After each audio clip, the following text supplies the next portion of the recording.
Okay, we should be live. We are now. I'm using basically almost the same setup that I was using yesterday with a couple of differences. So I don't have the eGPU connected this time, but I'm still using the Thunderbolt 5 docking station. And instead of connecting the monitors to the 7900 XTX, I now have them connected to the Thunderbolt 5 dock. So I've basically eliminated the eGPU from the setup, and I'm using a different webcam from the ancient thing that I was using yesterday. So the picture for me looks more clear. And other than that, it's basically the same setup. I am running the RJ45 Ethernet through the docking station, so nothing is physically connected to the laptop except two things. One, the AC power adapter to charge the laptop, and two, the Thunderbolt 5 connector from the docking station is plugged into the USB 4, one of the USB 4 ports for 40 gigabit USB-C transfer. And that's how we're driving all three monitors and the Ethernet, the mouse, the Xbox 360 game controller, and the headset that I'm wearing. All of these things are connected to the Lenovo ThinkPad Thunderbolt 5 docking station. So the only thing I have here is I have the overlay. I got MSI Afterburner set up. And Afterburner, this is the latest version of it, but it doesn't allow me to show the power consumption on the Ryzen AI 9. It doesn't have the API hooks into that application layer, so we can't see that. I can probably pull that up from Harbor Monitor, though. But yeah, you know what? I was looking at the Black Friday deal for this laptop. It went up. It went up $100. So it's now, so if you're near a Microcenter, it was $17.99 this past weekend and yesterday. But as of today, the price has gone up by $100. It is now $18.99 at Microcenter. But this is, do we have temperature? Yeah, we got temperatures on here. I can't show the CPU temperature, but I can pull it up in here. So yeah, the CPU runs at like 65 Celsius. And then the RAM's running really hot though. The SODIMM DDR5, there's no heat spreader on either of those two. They are dual rank. The memory chips are so dense packed. 69 degrees on one of the memory sticks, 66 degrees on the other memory stick, 1.1 volts. And the Kioxia SSD is running at 55 degrees Celsius. The Lexar SSD, which I have been having a weird issue with that I've been troubleshooting. The Lexar SSD, that's the one that has all the Steam games. That's the second SSD that I added. That one is only currently at 39 degrees Celsius, but I have seen it get up to like 51 when downloading or installing a game on it. And then the Radeon 890M is using about 45 watts of electricity right now. Yeah, that's on the screen.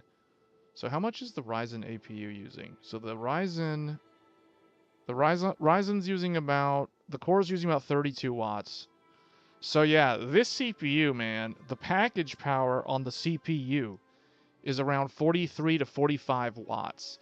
This is the reason why I recommend, for those looking for a gaming laptop, you want to get the Ryzen 9 HX 370 or HX 375, or maybe the Ryzen 7 360 or 365. Strix Point is where it's at, man. Strix Point, you want a nice gaming laptop that's not super loud and annoying and actually has really good battery life. This is the one to get, or anything with this APU, because this thing has the best integrated graphics in the form of the Radeon 890M, and then you can pair it up with the NVIDIA RTX 5080 laptop GPU for maximum performance. So yeah, alright, so I looked through that. That looks good. Let's get back into the game here. So the game is being driven from the Radeon 890M, which means the RTX 5080 laptop must feed the Radeon GPU the rendered frame data for the game engine, and then the Radeon GPU is handling outputting it to the monitor, because I am playing this game on an external 4K monitor, but we're playing at 1440p. I do have the laptop screen connected, but I'm not actually using the laptop screen for the gaming. I actually have it down here. So this is kind of a jank setup, but I wanted to experience what it's like to live stream using a gaming laptop, and only a gaming laptop. So we have everything connected to the docking station. The docking station basically turns the laptop into a desktop. So the only thing I don't have a dedicated keyboard, so I am using the keyboard on the HP Omen Max, but I am using a separate gaming mouse. For those wondering, I have the Agon Gamer mouse from AOC. So this one is what I have connected to the docking station. We are using hardwired LAN Ethernet 2.5 gigabit Ethernet, so we're not using the MediaTek Wi-Fi for streaming. And let's go ahead and just get into a match here. Hold on. So let's, what am I even using? So we're using the Wilder stuff, Holy Damage, all that good stuff. Okay, let's just go ahead and do a simple, I don't know, let's just do Deep of Night. This might be a mistake, but we're going to go real fast. So for those tuning in, this is what it's like to game and stream on a gaming laptop. Probably the best gaming laptop you can get during the Black Friday holiday, the shopping season.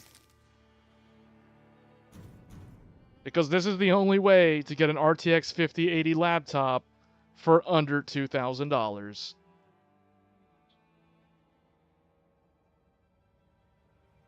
And this will provide the most desktop-like experience that you can get on an actual laptop, without having to resort to an external GPU. The last time we streamed, well, not counting yesterday, the last time I featured a laptop for streaming, that was my business ThinkPad business laptop using an external graphics card. Now we're going to look at what it's like to game on an actual gaming laptop without an external graphics card. What's the boss that we're dealing with? Oh, Fulgur.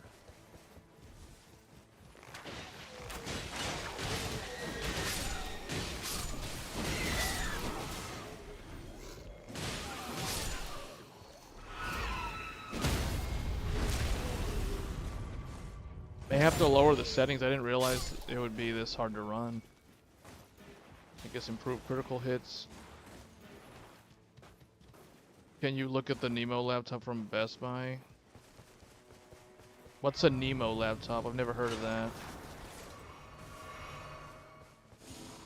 Oh, let me reduce some of the preset settings here. Does that help? That doesn't really seem to help. Wait, let's go 1080p.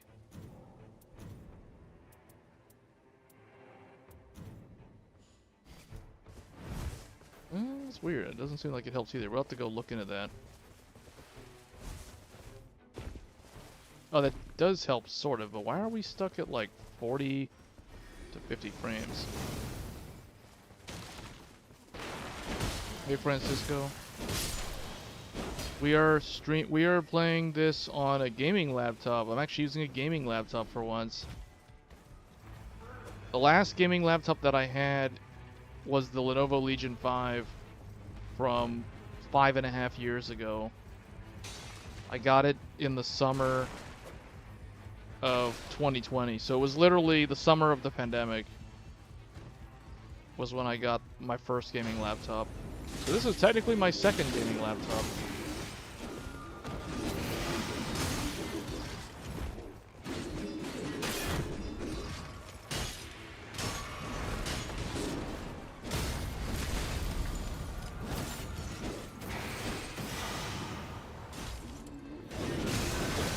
Oh man.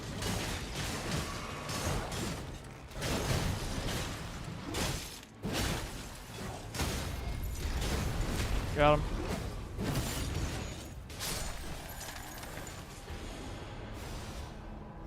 I guess I'll take the Colossal. Oh, it doesn't seem like dropping this does anything, so maybe it's because of the mux. We're bandwidth limited. We're bandwidth limited again, just like yesterday with the eGPU. Only not quite as bad. Damage negation up when landing charge attacks.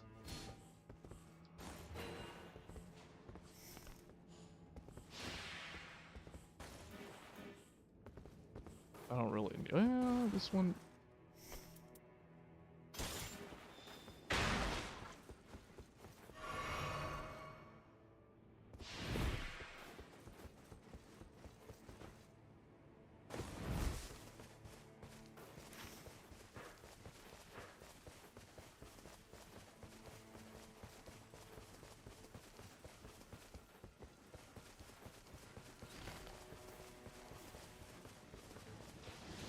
Oh wow. Let's just go with the gifted subs. Wow, man. Appreciate it. I don't know what's up with this guy standing here in the corner like that. There's a dude on a horse just standing there.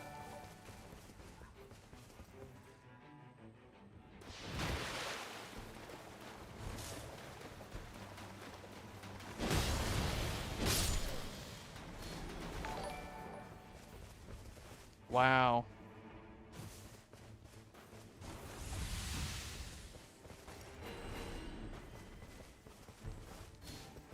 I don't know where these guys are. There's like, oh man, there's a death bird. That's scary.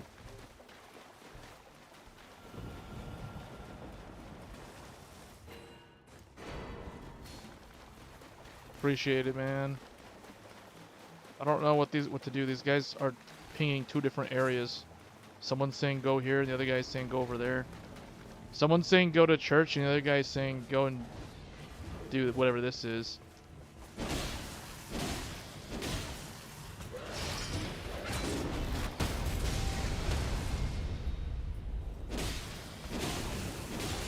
Oh, where is this guy? Somebody died. Where is he? Oh no. Hold on.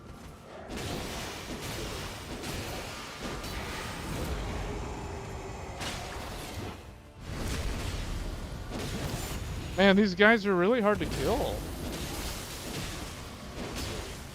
You get it.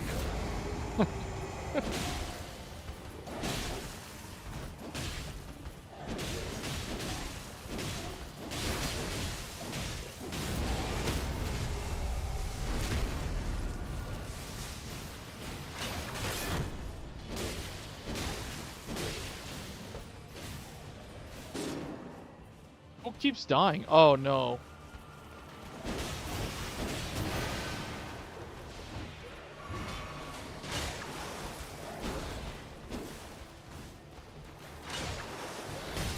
Oh, whoa. Okay, that's how he died. Why buy gaming laptop suddenly? I need the 5080 laptop. I need the 5080 laptop to see what it's like to have to deal with multi-frame gen for mobile, because it actually, see, the thing with multi-frame gen in general is more useful for mobile platforms, not for actual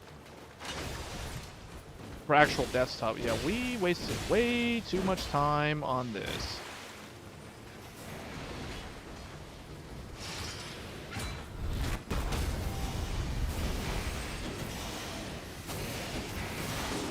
Alright, let's get it. Okay, yeah. Well, I tried to save him. If I was gonna be greedy, I could have just ran and saved myself. I don't know why we... Yeah, I don't know.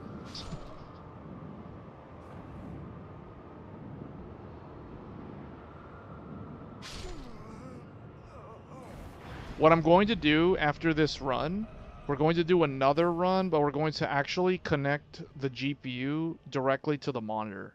I want to see if that results in more bandwidth. In theory, well, not in theory, it's supposed to give us more bandwidth. Because see, what's happening right now, I suspect we are bandwidth limited in the same way that the 7900 XTX was bandwidth limited going over the Thunderbolt docking station. That's why we're stuck at like 50 frames per second. 1440p. Because we are playing the game at 1440p. The whole thing, the stream, everything is for... Actually, I'm pretty sure the stream... You guys tell me, but I think the stream is 1440p. It should be, unless I messed it up and set up the settings wrong. I have a feeling we're bandwidth limited. Wait, but this guy wants to go over here? Wait, where is this guy going? Oh, this guy's doing this one? Man, Depth of Night, this game mode in this game is annoying. Because the difficulty is scaling beyond the normal. So just, this makes, oh, what? This makes the game a chore to play sometimes.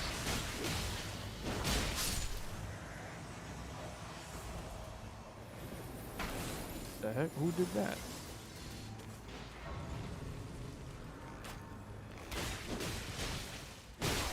Oh, man.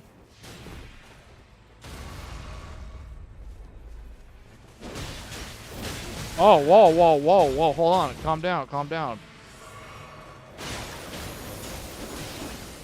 Why are all the enemies way heavier than me? Because it's like, I can't pull them to me. I constantly get pulled to them.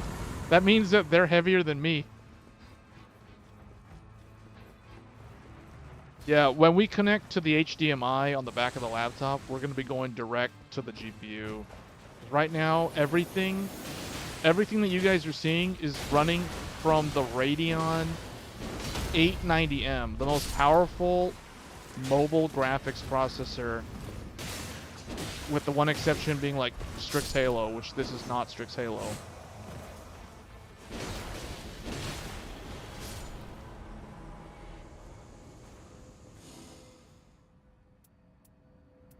Guess we'll take this.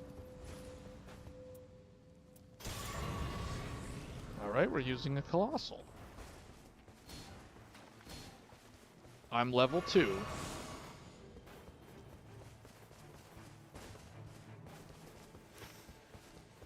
We are most likely going to fail this run because, let me see what those guys are. Those guys are level 3, and so am I. This is probably a failed run. We're gonna fight Fulgur, and we're on New Game plus 7 difficulty. Well, actually, that's not true. We're on like New Game plus 4 difficulty. Yeah, we're gonna go direct connect. What's this? So it's like random stuff just like laying around. Uh-oh. Uh-oh. You hear that sound? That's the sound of PUBG. It's time to run. It's time to run. PUBG's coming in fast. Oh no. Oh, it's PUBG. Get out. Oh no, PUBG, PUBG. Oh, we need a lightning weapon. I need a lightning weapon. Oh no, no, no, no, no, no, no, no, no, no, no, no, no. Oh. Oh man, we're gonna have to go Gosu Gamer on this. Oh.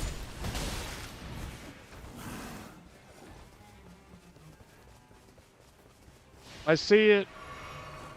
The tree of life. Wait, hold on. Who's this guy? What is this guy doing? Go away. Okay. Man, if I could find a thing, I can actually level up. It's not I have a feeling it's not going to happen. Oh, they've got reds. There's a red.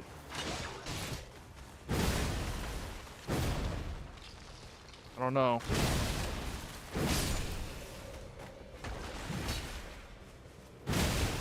Man, this thing's good. It hits so hard. I don't know. Uh-oh. Oh, wait, hold on. That was a lightning weapon. I need that weapon.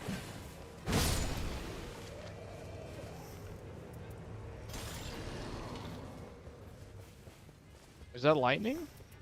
No, it's holy. That's not what I need. I need a lightning weapon, otherwise we are basically doomed. If I can't get a lightning weapon, we are absolutely going to fail. It's like you can't pass the exam if you don't have the... It's like a curve on an exam.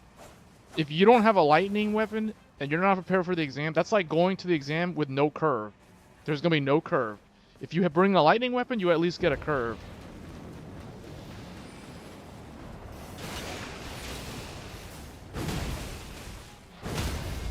And this thing, look at this Unga Bunga style. Look at this bonk. You just bonk things. You just bonked them on the head. Look at that.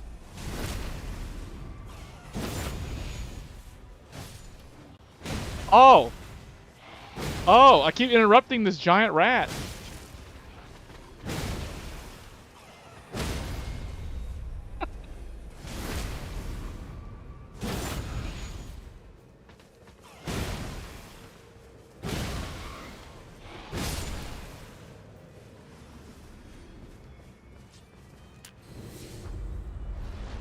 Alright, we're going magic. We're going magic. This is it. Alright, this is it. Dark Souls 1, 2011. Here we go. Intel Sandy Bridge. Intel Sandy Bridge. We even have the color scheme. Represent. 2nd Gen i7. 2600K. Quad core. 8 thread. 4 cores. 8 thread. Here we go. Bam. Bam. Bam. Bam. Bam. Bam. Bam. Bam. Bam. Oh, no, no, no. Poison. Poison. Metallic poison. Mercury poisoning. Mercury poisoning. Mercury poisoning. Oh, man. Liquid metal. That was liquid metal. Do not go in the liquid metal. Oh. Mercury. He's got lots of mercury, man. Look at that. Alright. Paladin. Lineage 2. Paladin. Oh. Oh, no. The ally died. Hold on. I got him. I got him. One bonk. He's back up. Do you see that? Oh, I'm going to cut this tail off. Oh. 1. 2. Hold on. 3.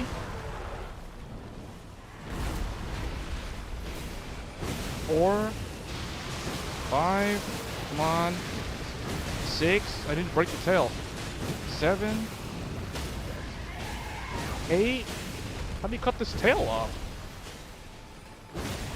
Man. In Dark Souls 1, you can cut the tail off. Did he cut it off? Ouch. Oh, they killed him before I could cut the tail off. Pretty sure you can get the tail off. Well, we're gonna do nearby blood loss because that guy has a katana.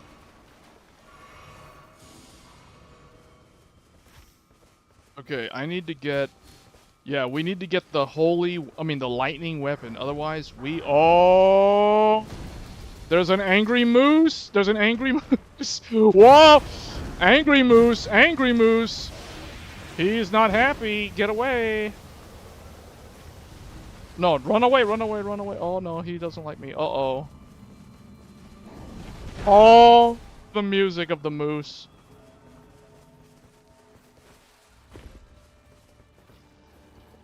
This is tough, man. Gaming... What the...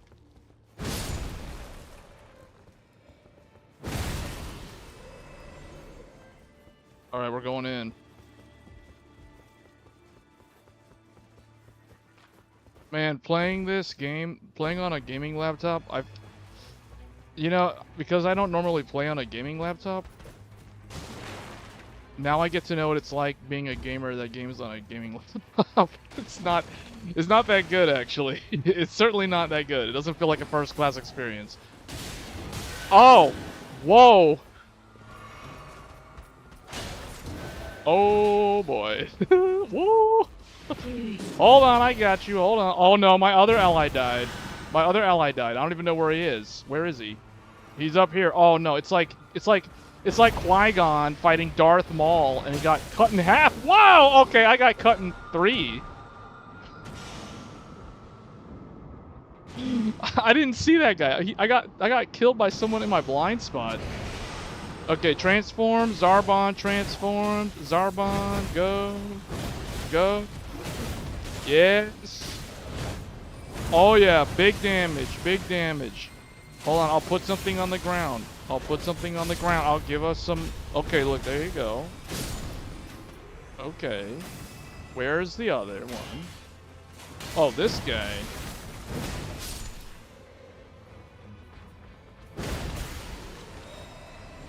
Where are they?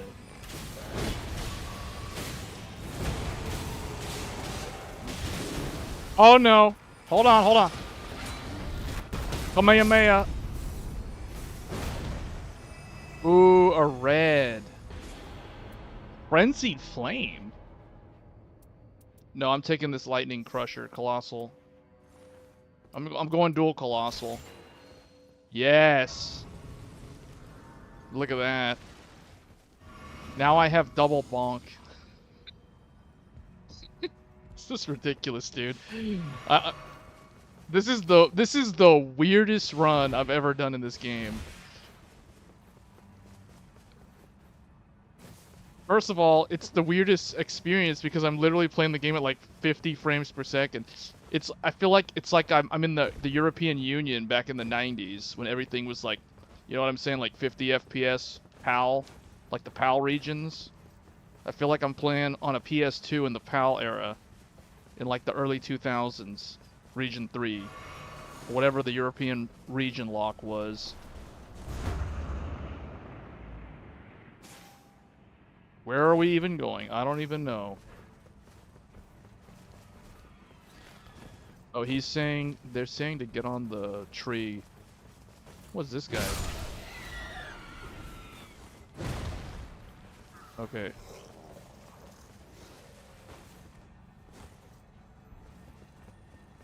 Bullwinkle. Hey, were we supposed to go fight Bullwinkle actually? I wasn't ready to fight him yet. I had to go train in the hyperbolic time chamber and go find another hammer.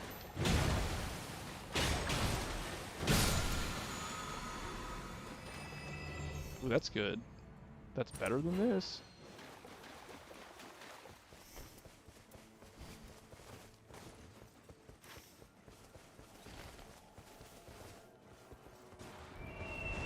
Kind of wanted to go to this one to get another lightning weapon, but they're saying go to this. Why?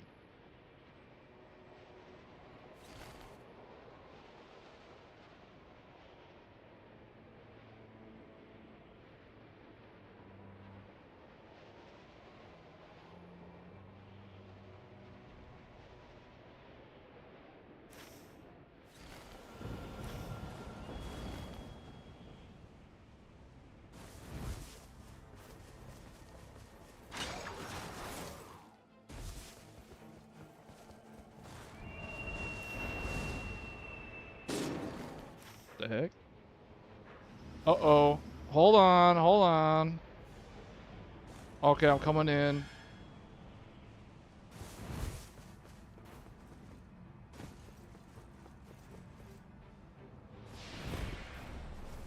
I don't know why they wanted to really do this one. I feel like we should have just forgotten about this. Dual bonk.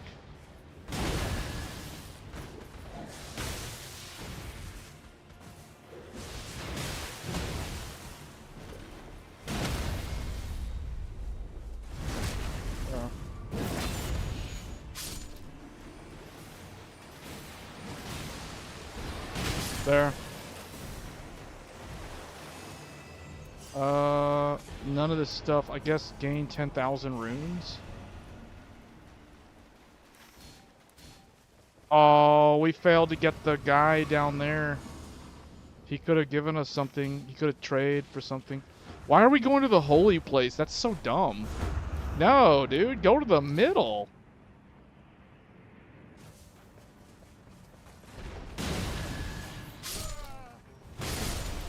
Are those guys aware that the boss is resistant to holy?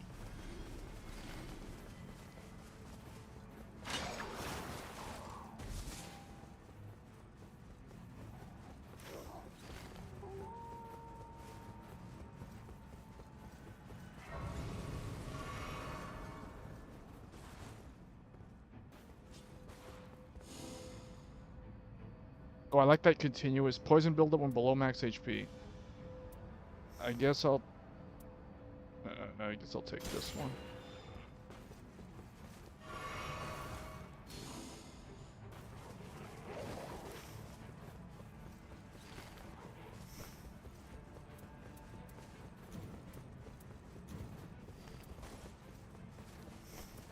This is colossal.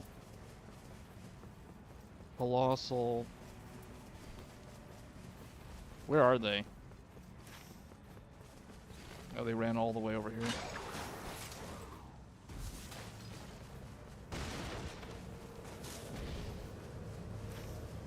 Oh no, it's closing in. It burns.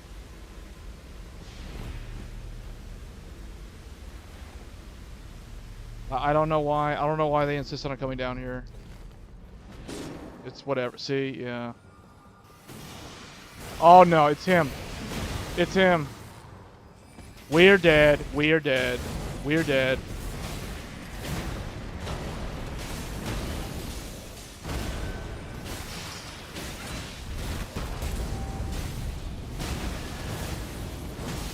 Yeah, I told you. Give me up, give me up, give me up. This is a disastrous run.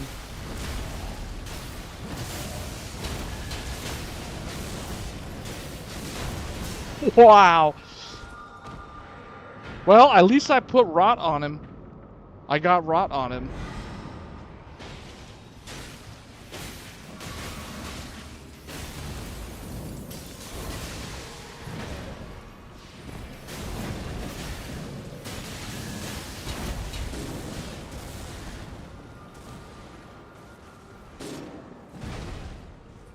Why did it miss? Oh!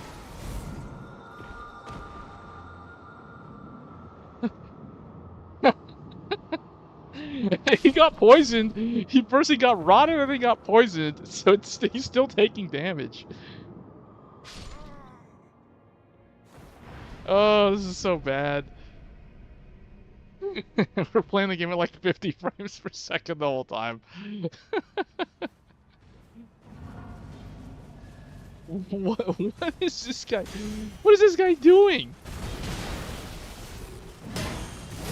This guy wants to play like he's some kind of like Jet Li Goku. Oh! No, you can't touch me. Oh, it's another one. Oh, what? There's three. What? Why are they all behind me? Okay, no. I don't know what's going on. I think the other guy is going after the boss guy down there again. I guess is he down there? Yeah, he's down there. I'll help him out. I don't know what that was all about. Dude, this game should have been nominated for more awards. It wasn't nominated enough. It only got nominated for like 1 or 2 things.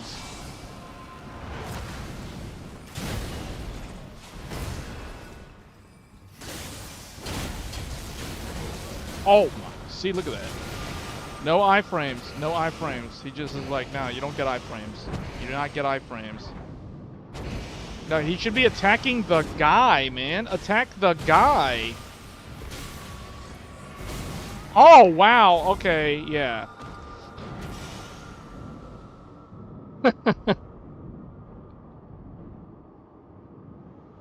I told you this run's a failed run. I don't like playing this game mode. This game mode's awful.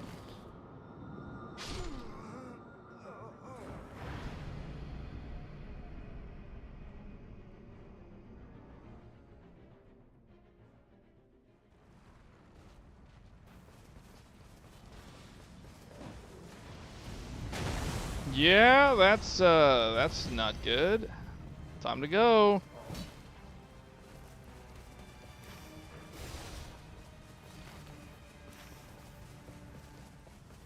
Get this one. Actually, the heck?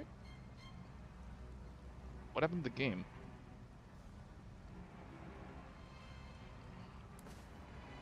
Oh, because I pressed the stupid Xbox button on the Xbox 360 controller and it brought up that menu.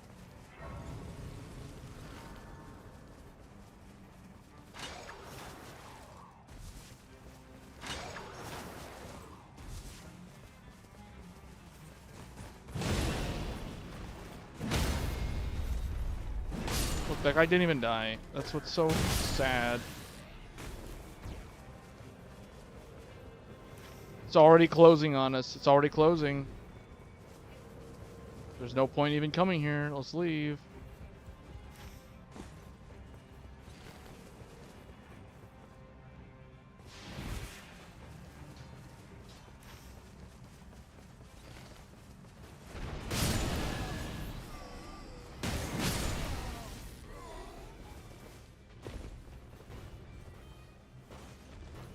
I have a lightning weapon, but the problem is we're so underleveled that it's not really going to matter.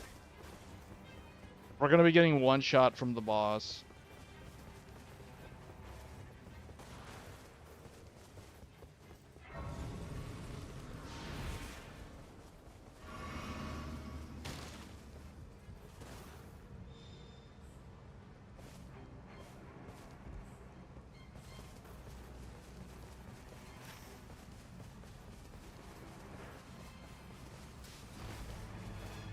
Yeah, get Ancient Heroes of Zamor.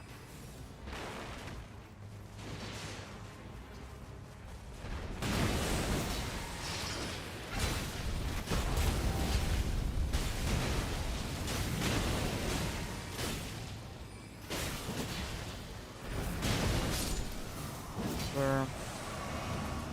We gotta go find the other one.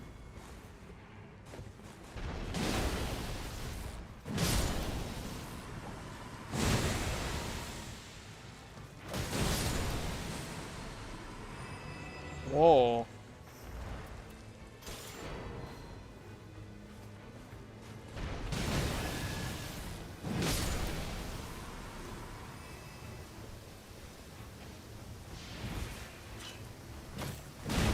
Oh, I'm gonna die to the stupid. I'm gonna die. Okay, not today.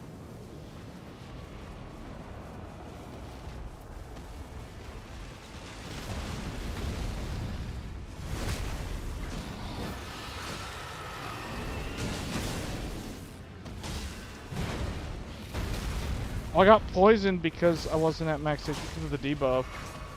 Because of the debuff on this weapon.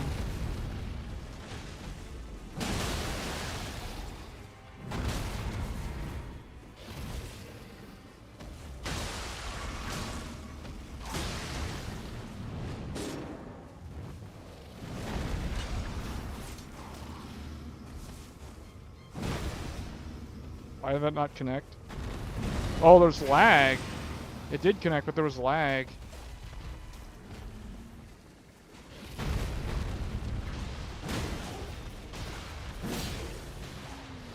What is this? Frieza Form 2 and Captain Ginyu?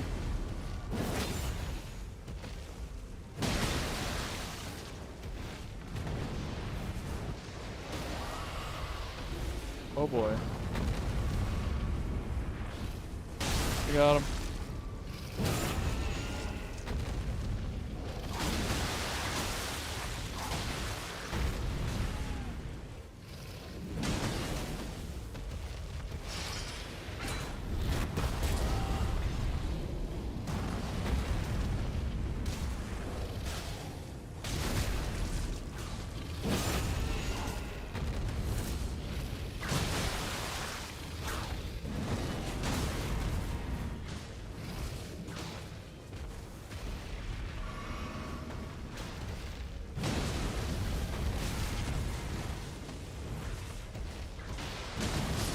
There.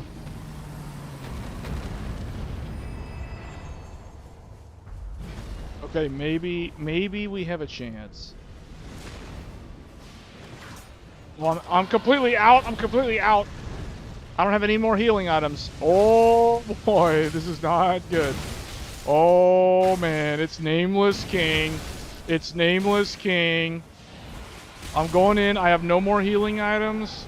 Super underleveled, and we're taking on one of the hardest optional bosses from Dark Souls 3.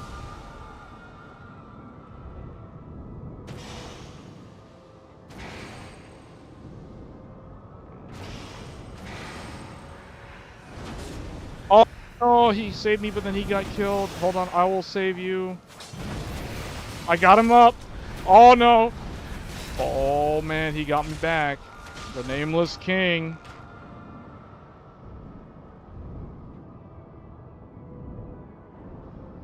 This guy is like Majin Buu's second cousin or something.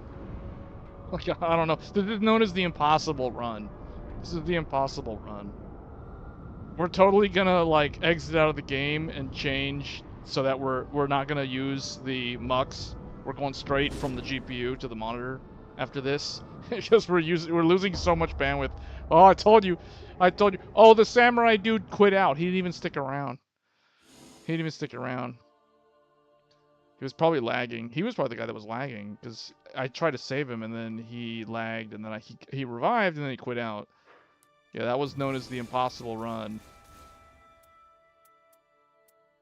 Oh, I got something that starts with lightning damage. Rating penalty waived due to the premature exit of another player. What the heck? Okay. Okay, we're going to exit out of this. Return to desktop. And then now what I'm going to do, hopefully this doesn't mess up the stream or anything, but I'm going to take this. This is an HDMI cable. We're going to plug this HDMI cable into the back of the laptop. So I need to find the HDMI.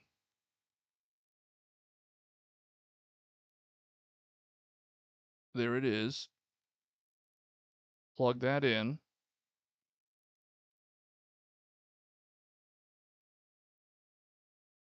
So now we have the monitor plugged in on HDMI. And we're going to hold on, let me see. How do we have this? Oh, I need to switch the input. Yeah, it shows up as the 5th display.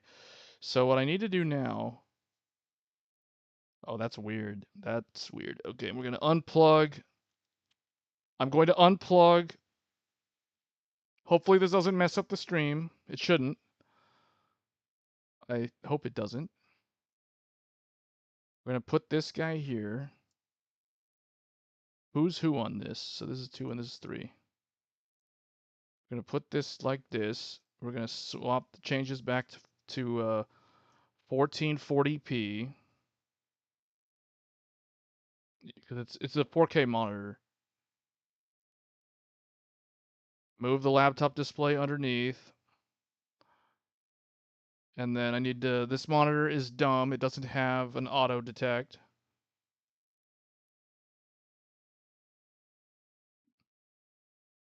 Is that working now? Okay.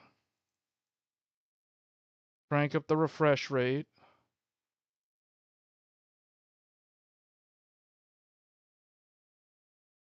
Okay, so now I have the RTX 5080. Hold on. Make that the main. Make this.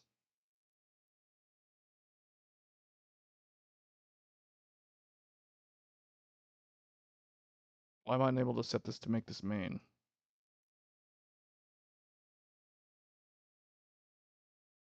Try it again. Make this one the main. So I'm making the monitor that has the RTX 5080 laptop GPU connected directly to it. We're going to make that the main, and then we're going to launch the game.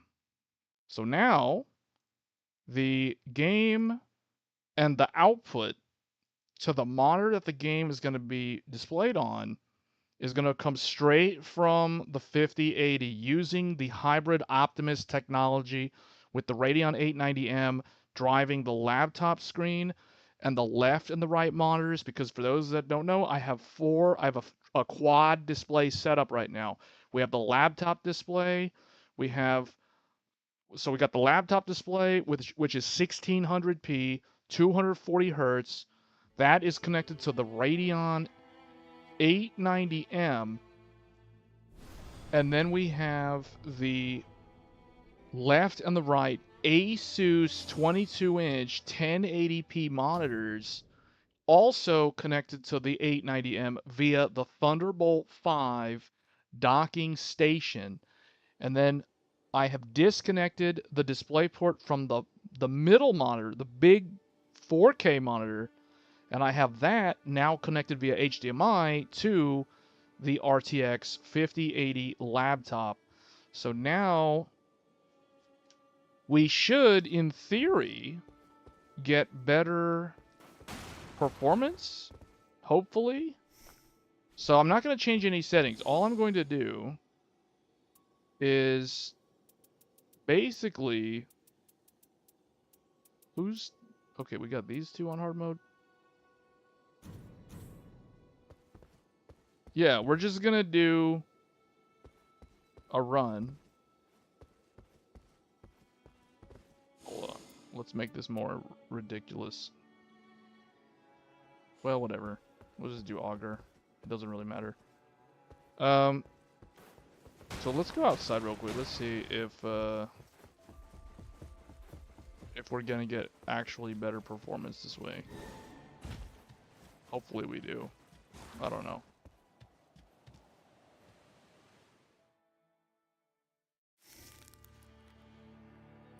Should I go in as Wilder, or should I go in as these guys? Or the Bird? Birdman? Tankman? Let's go in as the Tankman.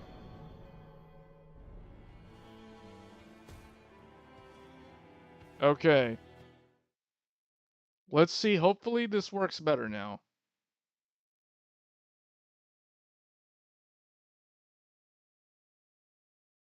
Because we're not having to run the game out to a monitor that's connected to a docking station over integrated graphics. Yeah, this, well, I don't know. We'll see.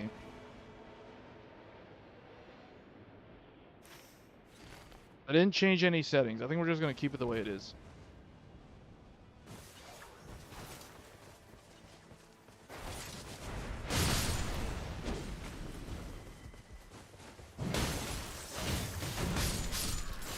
I am playing the game at 1440, right? This isn't like a 4K output.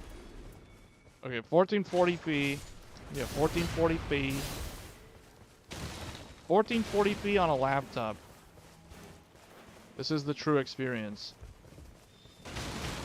Laptop. This is known as laptop gaming.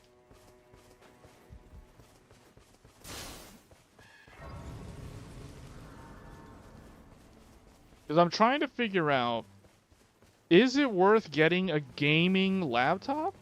Or is it better to just get a business laptop and an eGPU?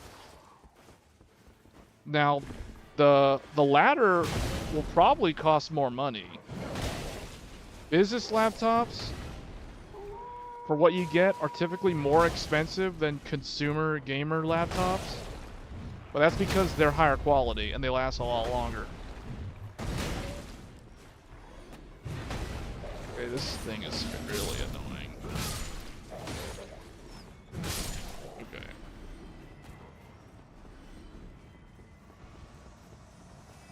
They got him. We are fighting Augur. What is this thing? Seems nothing.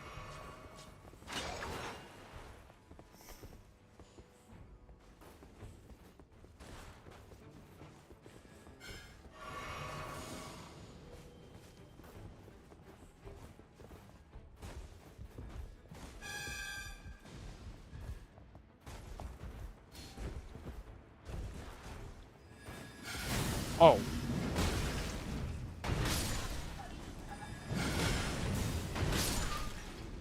What exactly are we looking for over here?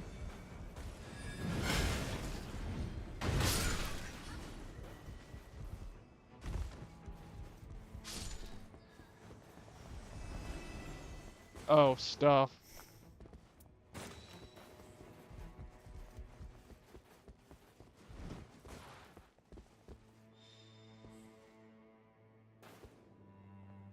Where are we going?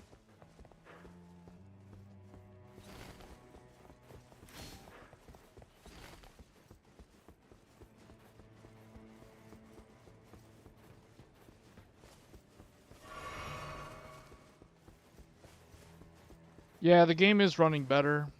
It's definitely running better than it was earlier. Because we're not having to go over the Thunderbolt to get to the display. So there's less latency. I can definitely feel the difference. The settings are just out of reach of 60, it seems, though. The graphic settings for this resolution. Who has the key? I don't have the key.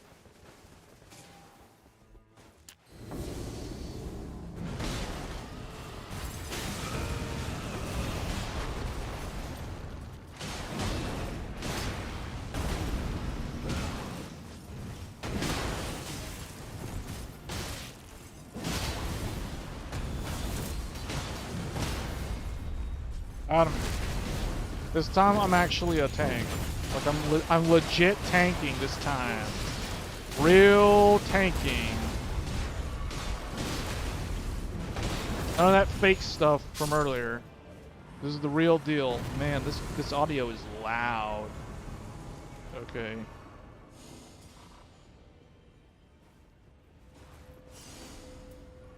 Attacked enemies die instantly on rare occasions.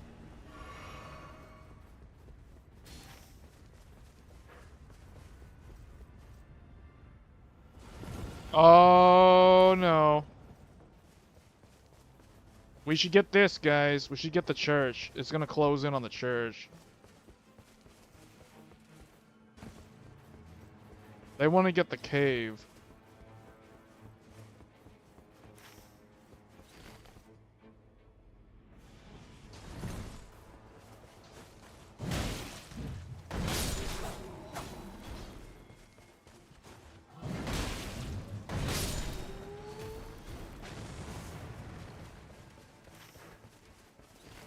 Are we really going to cave? Where's the entrance?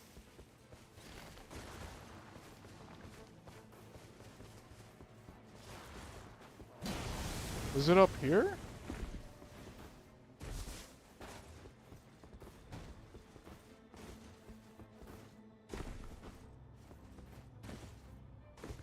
Oh.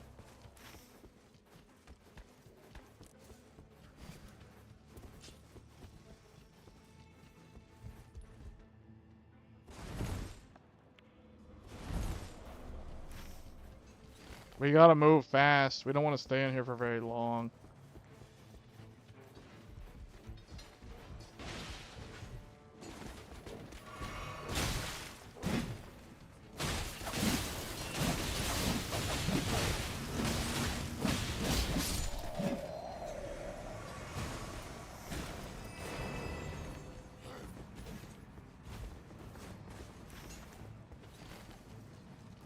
Alright, we need to get out of here quick. We need to go very fast. We need to go very fast.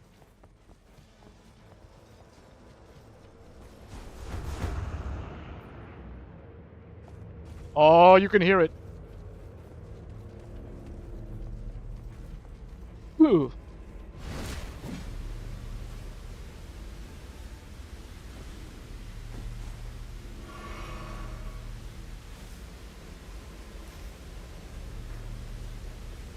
We have no choice. We have to go in there.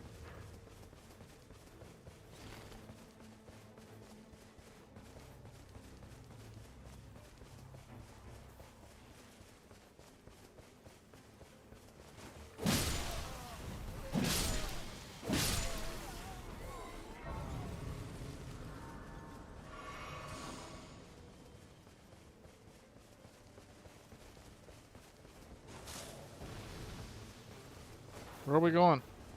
We're going up.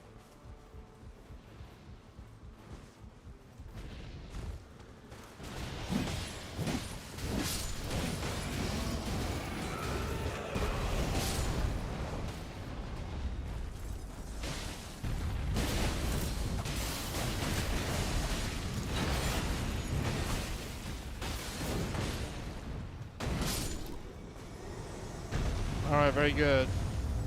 Ooh, Frenzied Flame. Who are we fighting again? We're fighting... Oh, Augur? Wait, is Augur...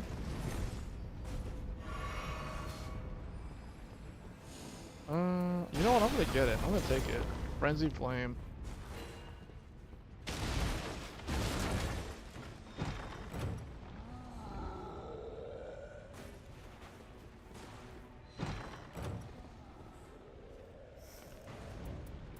I think he's... I don't remember what he's weak to. Improve attack power with two-handing? Oh, Augur is weak to... lightning, I think. Yeah, I need a lightning weapon.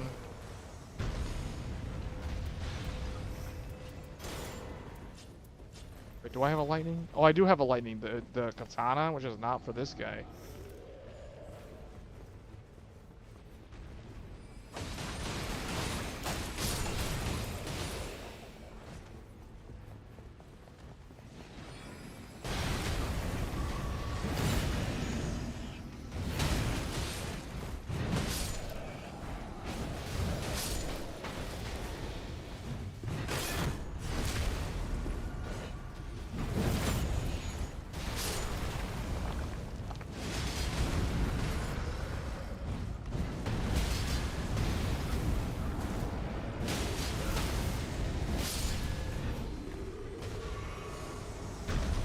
Maximum. Oh, what?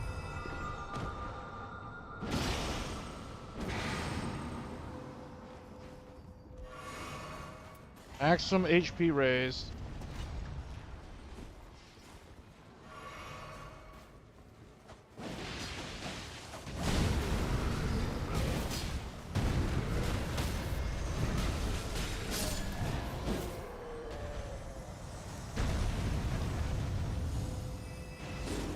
Oh, this is good. I'll take this. I'll replace my starting one with this. Do I need to go dual colossal? No, I don't know. I don't think so. Prove magic damage negation. Damage negation upon landing critical hits. No, she should take that more than I should. She can have that. Because she can actually use that. I can only use that for the passive.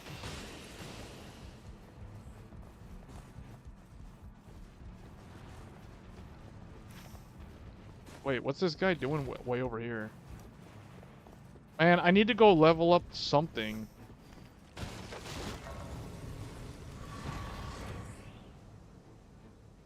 This is only day one, so we have time.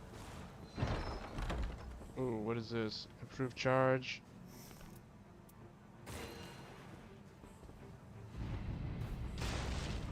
Alright, time is up.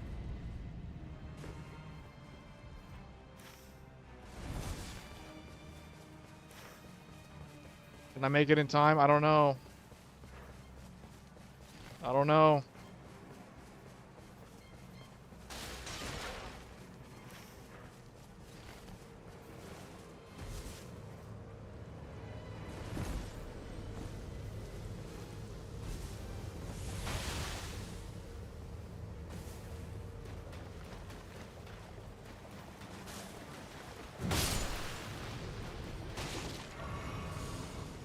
Leveled up.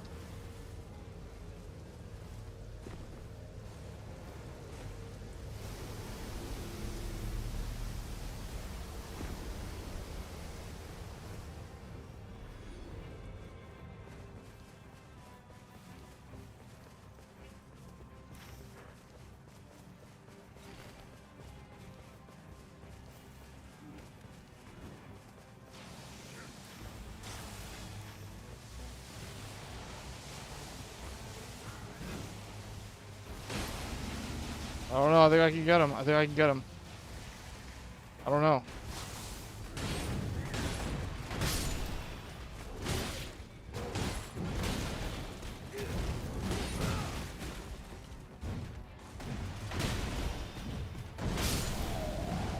Got him. Where's the other one? You're not the other one. That's all we have time for.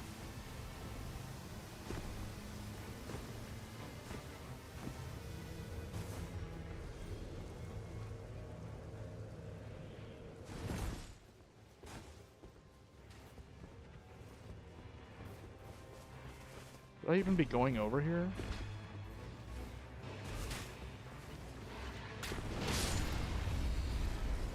What's happening in here?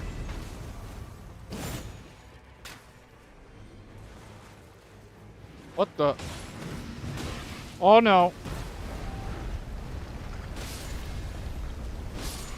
We're in trouble.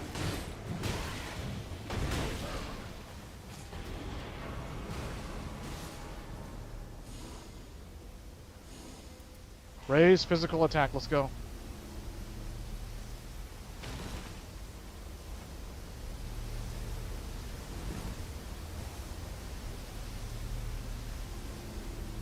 I made it. Barely.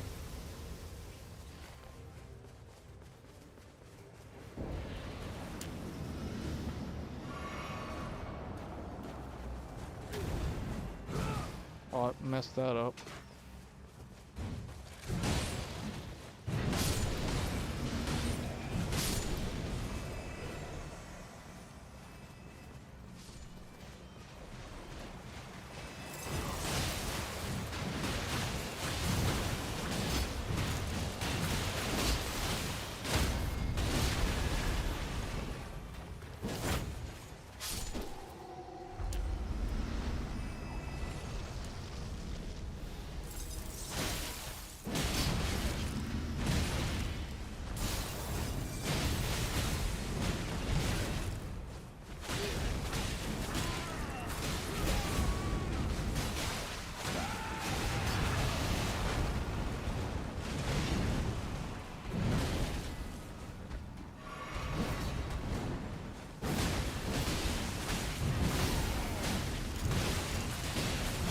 Alright, we're fighting the main first boss of Elden Ring. Who's the first major boss?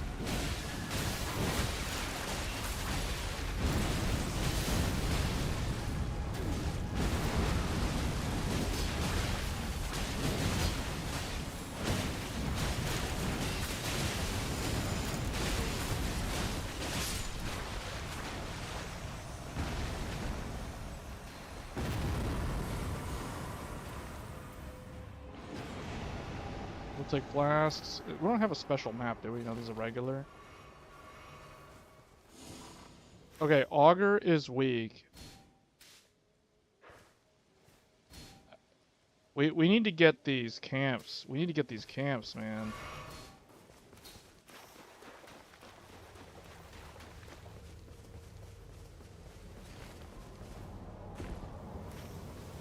Why are they going this way? Like, alright, get that one then. We need to get the lightning camps because the boss is weak to lightning. Sometimes I wonder if people who play this game want to make their life in the game harder than it needs to be. When they just ignore boss weaknesses and just... It's like, no, I want to do my thing. It's like, okay, it doesn't matter if your thing is completely suboptimal and pointless in the grand scheme of things, but when it comes to achieving objectives, but okay.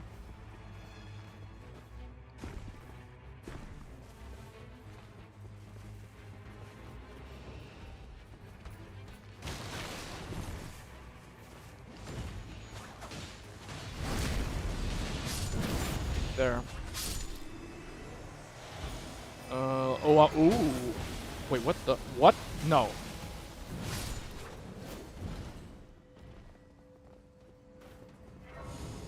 I need this lightning hammer.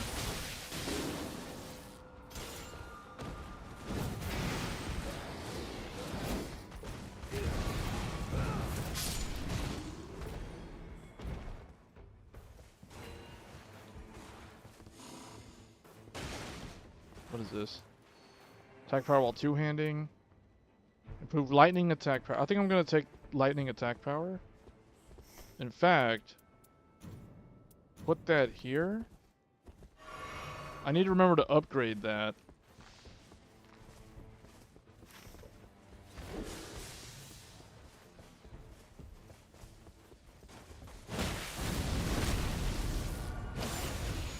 This is quite good.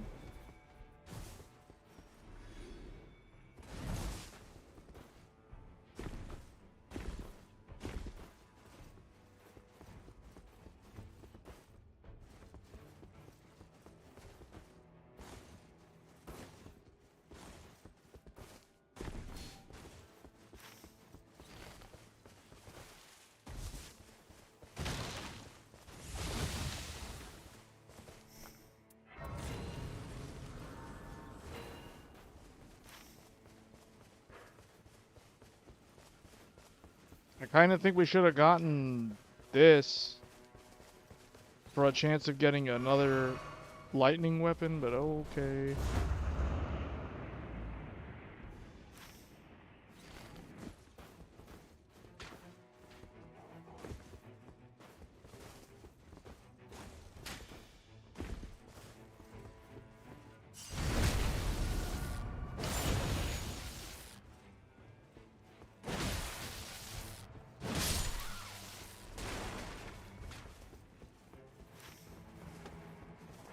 Where? Oh, this guy's over here. Alright, I'll help him out.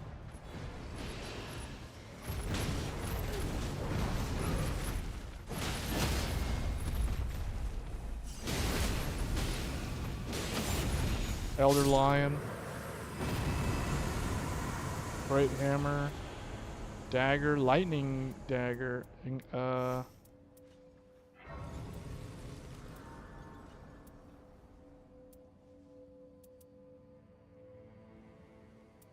For fire attack power, I guess I'll take this. Actually, no.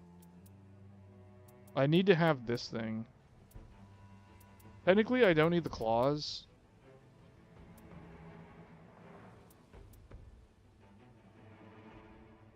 Yeah, I'll do that. Oh, wait.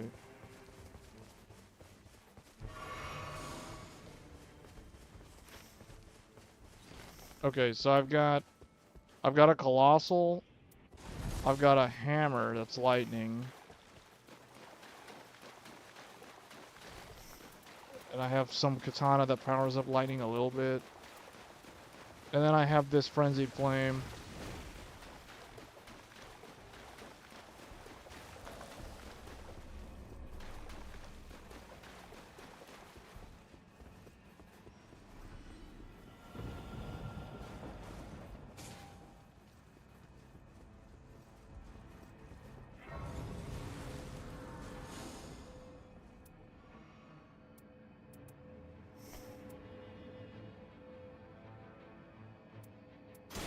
What's this?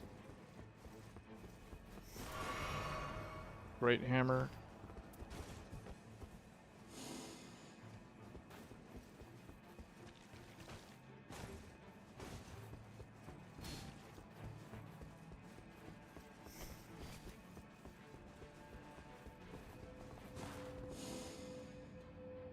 Focus, blood loss, defeating enemies, restore, I guess this.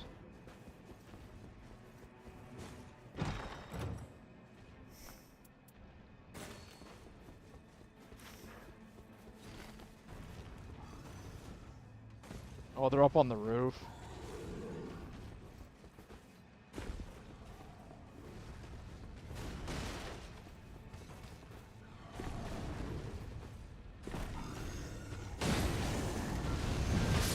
Yeah, they're up there. I need to... Okay.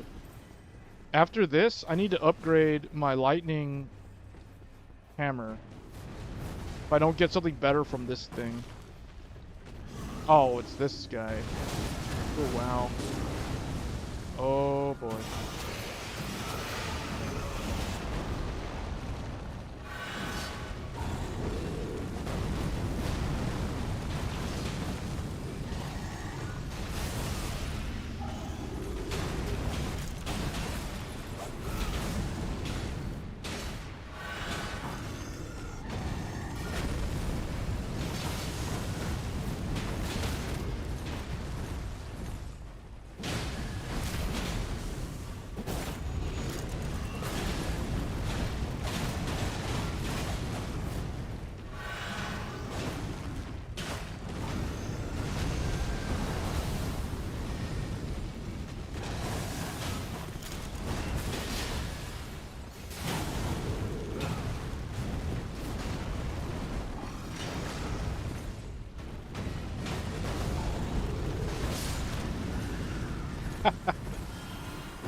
Oh, legendary. Uh, mm, I don't know. I kind of want to take this, even though I think the boss is not weak to this, but okay. I mean, I don't know. I gotta take it. It's a hammer. So this allows me to dual wield the hammer? Oh, what's this? Colossal sword? Here, you want this thing? Go take this thing. I got that claws for you. Claws. That claws. Okay, I need to go to the guy right here. I need to level up. I do some blacksmithing there. Where are we going?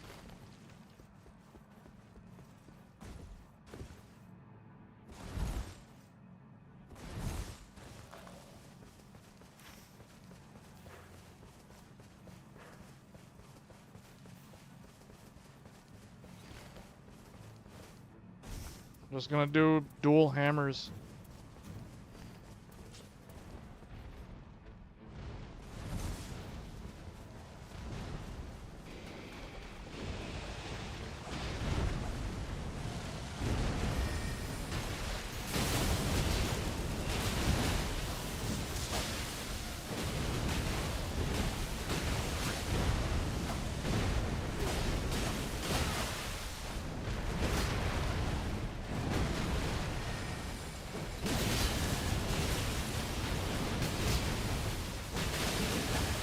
Man, those dual hammers.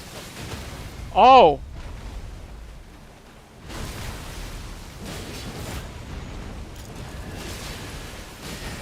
Deathbar doesn't stand a chance. Just hammering all the nails down. Look at that. Flail. Successive attacks restore HP, yeah. Oh, we're doing good. Get this.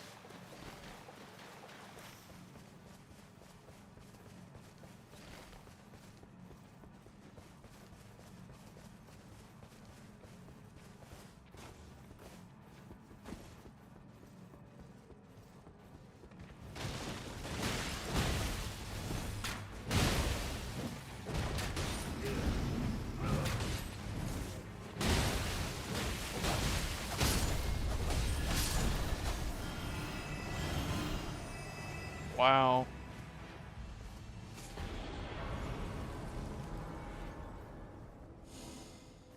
Claw, whip, raises potency of sorceries. I don't really need any of these things. I guess I could do fire negation. It doesn't really do fire though. Improve magic attack power.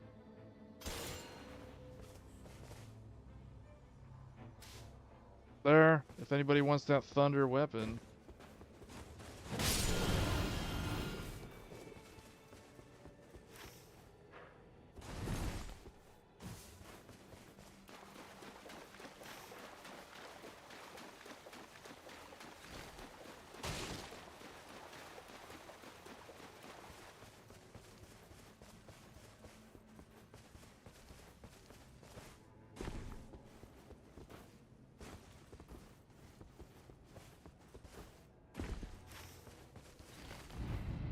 Uh-oh.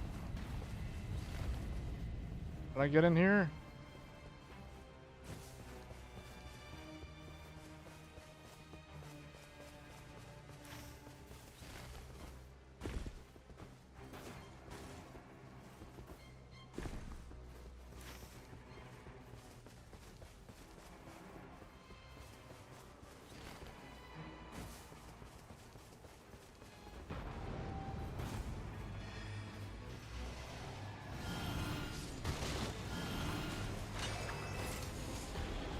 Fired a weapon, colossal sword. I guess lowers FP consumption because I don't really need that. Great hammer. I don't really. Oh, I guess I could take this.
We're gonna swap games after this.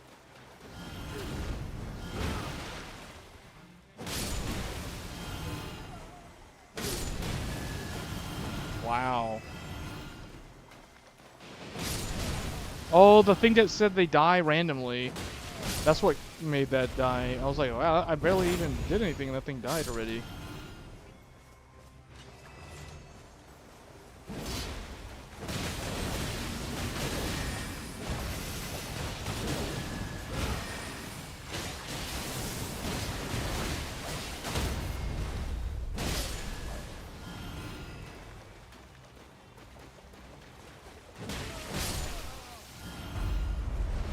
This is it. Fire weapons. Here we go.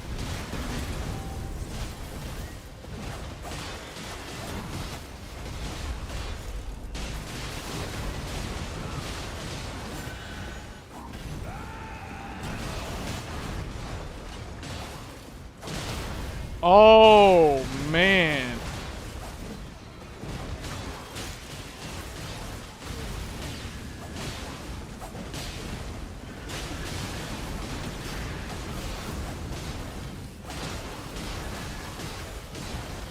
You just relentless attack, relentless attack. Oh, lightning.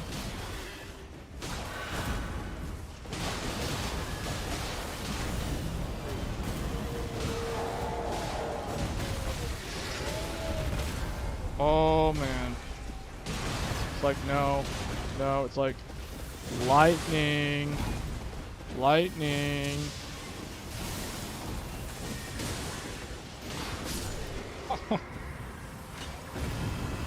Oh, man. I still can't believe this game only got nominated for like 2 things. Causes yellow flame of frenzy to burst violently while walking. Produces ice storm. It's gonna do ice storm.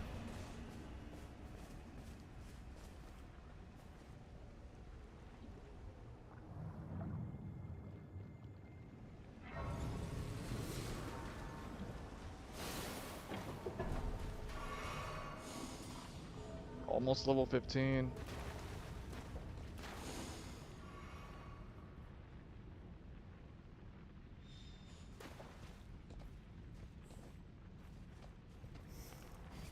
What do I need?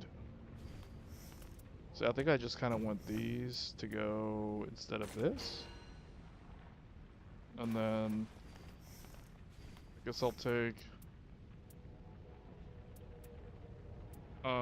converts damage received into HP for a short time.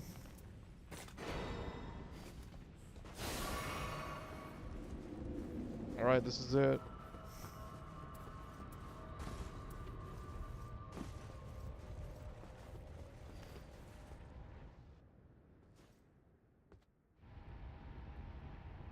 Okay. This is it. Augur Extreme. Oh, Augur Extreme. Augur.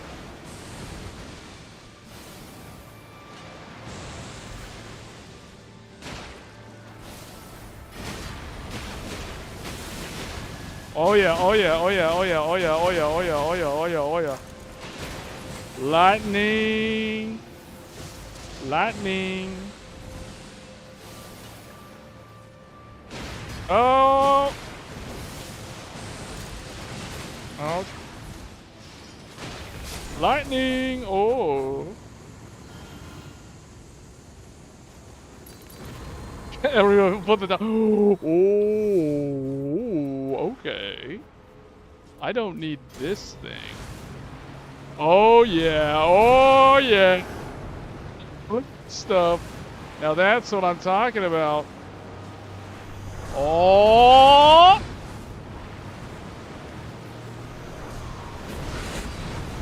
Oh! Oh! Oh! Oh! He's like, no. Alright, hold on.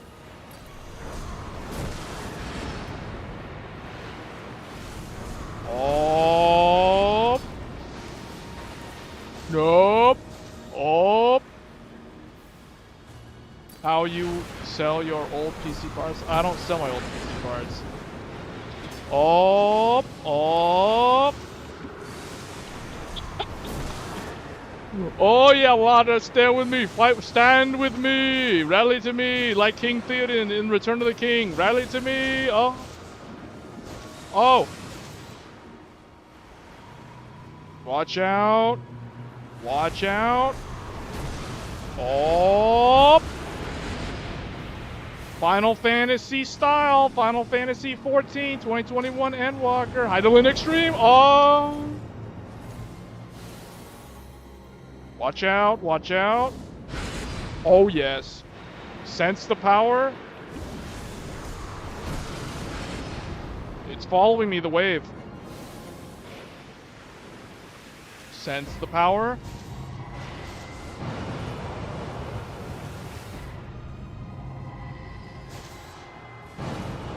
Oh, man.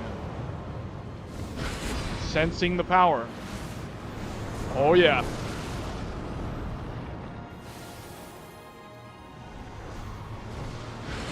Come on.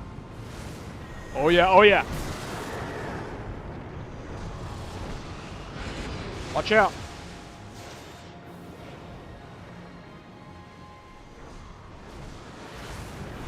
All right. Oh. Sense the power. Oh, man. Amazing, amazing. Oh my gosh, I'm taking so much damage.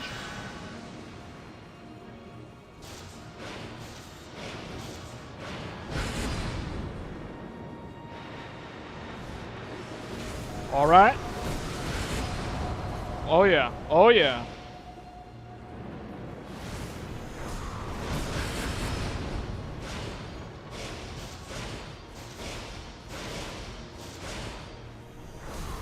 Am I supposed to hit him? Okay, here we go. Here we go.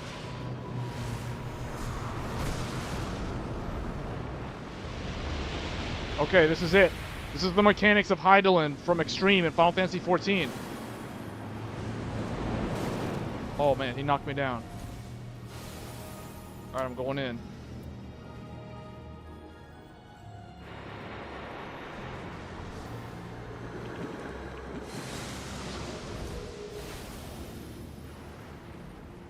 Yeah, that ice storm comes in handy. Watch out, watch out, watch out. He's trying to power up.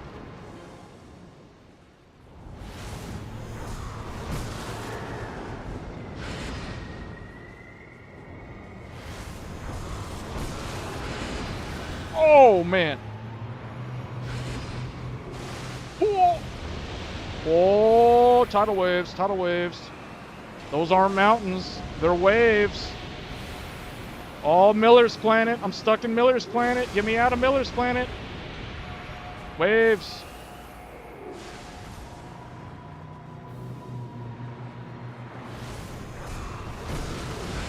Oh, man.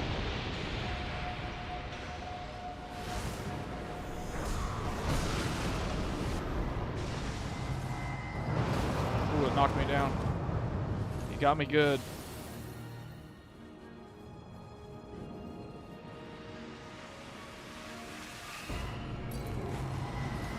Oh, that hurts. That hurts.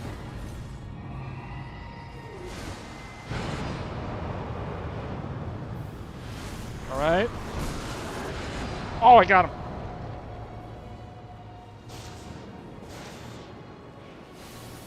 I don't know if I can get... It's kind of like far away.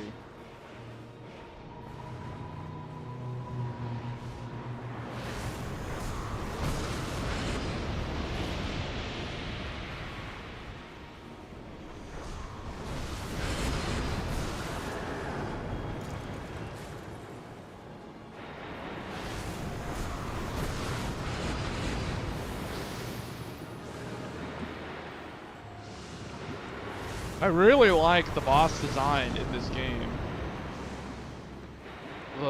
The way they made it is so good. The only one, Equilibrium's Beast, but he got nerfed though, so it's all good.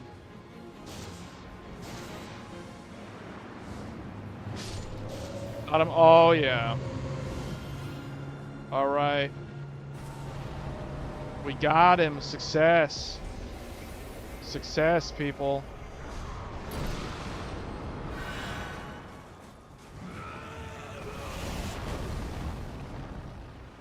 Yeah. Okay. That was good. Okay, 5080 laptop GPU. Black Friday special. It redeemed itself on that run. Okay. Time to play a harder to run game. A game that doesn't limit you to 60 frames per second. Because this game, no matter what you do, it like caps to 60 FPS. Okay, that was Elden Ring Night Rain. And I noticed that the nightlight thing turned on. Because I have it set to turn on in the evening.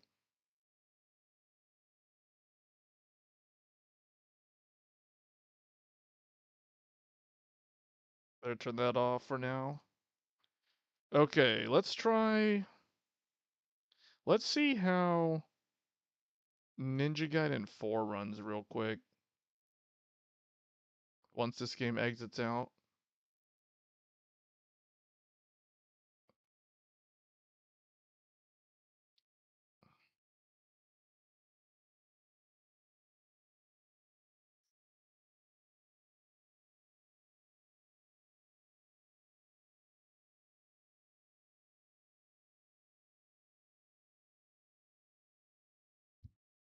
Again, this is another one.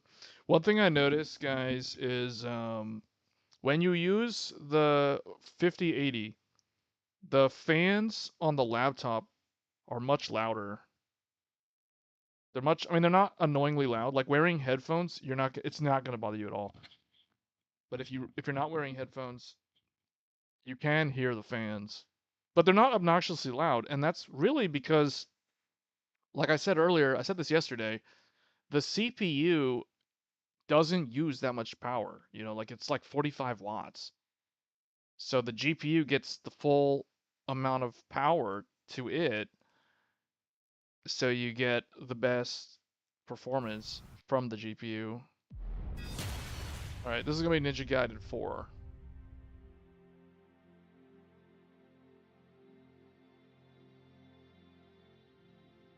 So we're going with Ninja Gaiden 4. Oh wow, wait, why is it... It's not doing like 4K or something, is it? Oh, it's 4K.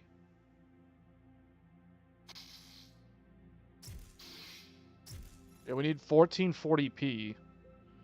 1440p, let's do 120 FPS max.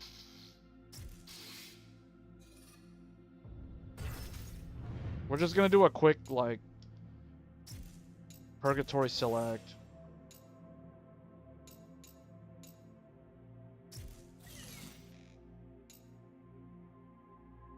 Just do one of these.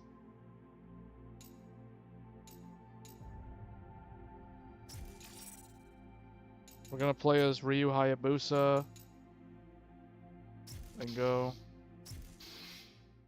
All right, let's see how a 4080 laptop GPU handles Ninja Gaiden 4 from Platinum Games in collaboration with Team Ninja at 1440p maxed. This is 1440p maxed. Ninja Gaiden 4.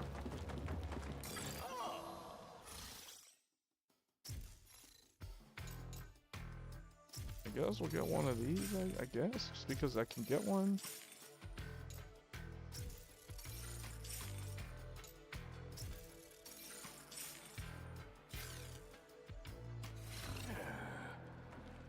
All right, let's go.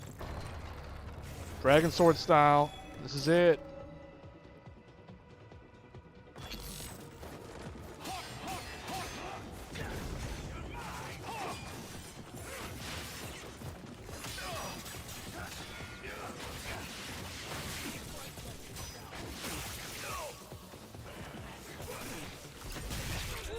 Obliteration technique. Oh yeah. He's doing a drop.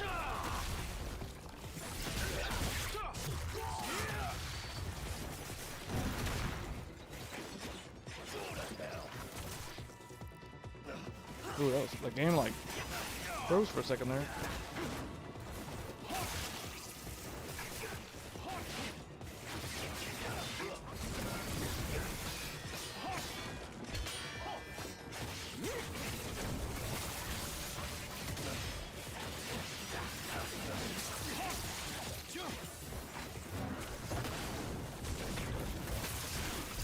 Oh yeah.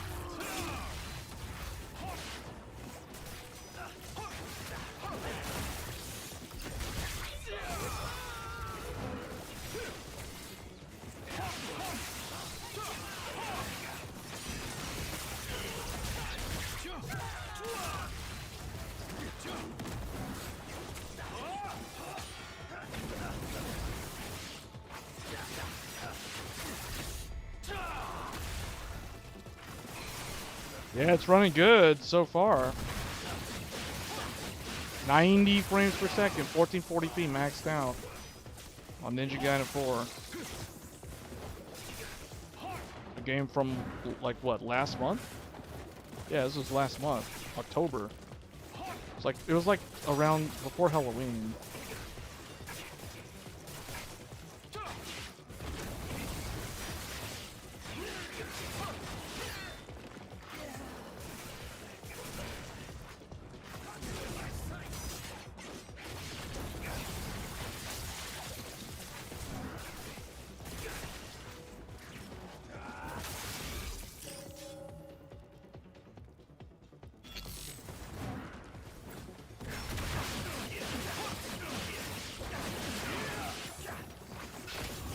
Alright, this is it. Oh, one.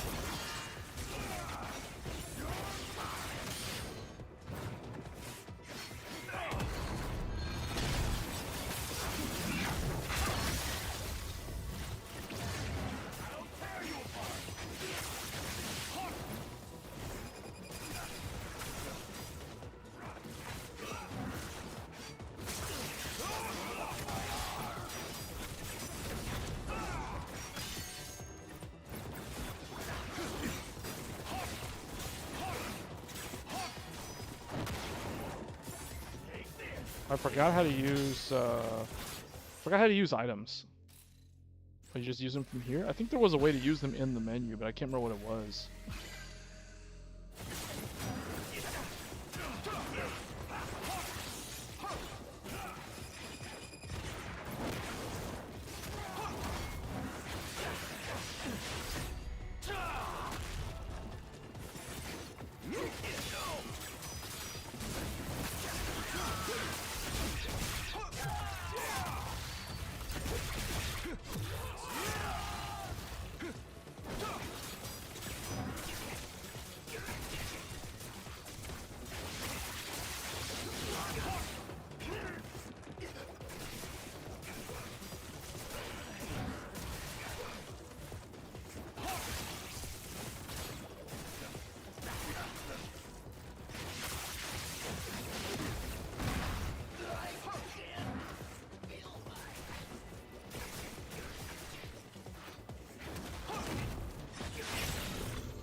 Okay.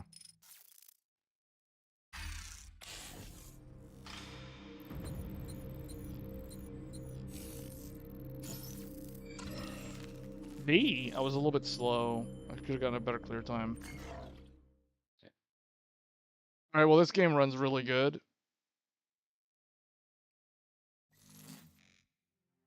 I feel like Elden Ring probably could have ran better, but okay. So this game, that game's a pass. That game's good for laptop gaming. Okay, let's try Monster Hunter Wilds. I don't know what's gonna happen in this game. This game is very hard to run. It's just very hard to run. So this will probably be the last one. I may do, let me see. I have Forspoken on here, but I don't really see the point of running that game. I mean, we can run the benchmark in that game. I don't have Starfield installed. I feel like Starfield needed to have a built-in benchmark. If Starfield had a built-in benchmark, I probably would have still used it for benchmarking purposes.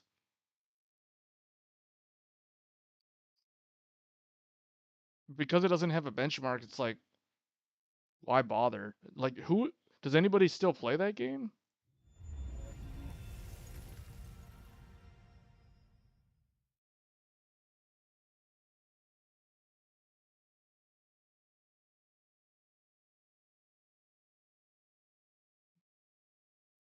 Oh, you play it?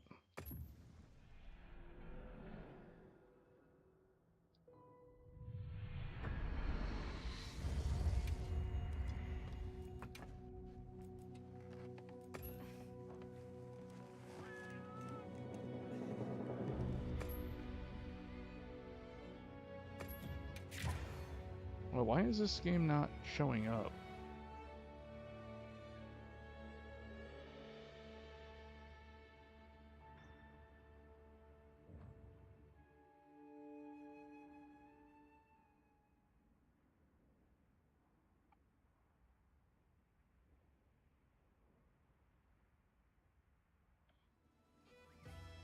Yeah, this game, we had a problem with this game yesterday. I was able to get it to work, but not with the overlays running. I am able to capture it if I go and do this.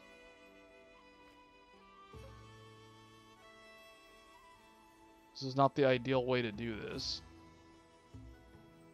Ideally, I'd want to use game capture because it's more resource, less resource heavy as compared to window. But okay, anyway.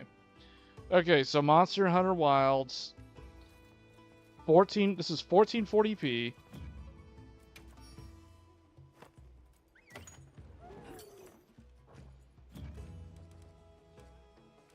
I feel like this is the premiere game that I go in and I show, like, okay, so 1440p, and then we're using the FSR cranked out, upscale, quality. I don't know if we need to do, yeah, probably do. Okay, so here are the specs again for those that haven't seen this. AMD Ryzen AI9 HX375 with integrated Radeon 890M, the fastest integrated graphics on the planet. The most energy efficient CPU that you'll find in a gaming laptop.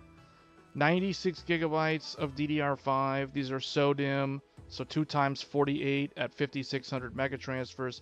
And the NVIDIA GeForce RTX 5080 laptop GPU. Yeah, that name, man. Having to say laptop GPU every time is so annoying after a while. RTX 5080 laptop GPU, because you have to specify that it's the laptop version because it is not a full 5080. But unlike the other mobile laptop GeForce 50 series cards, this is the only one, I guess technically the 5060.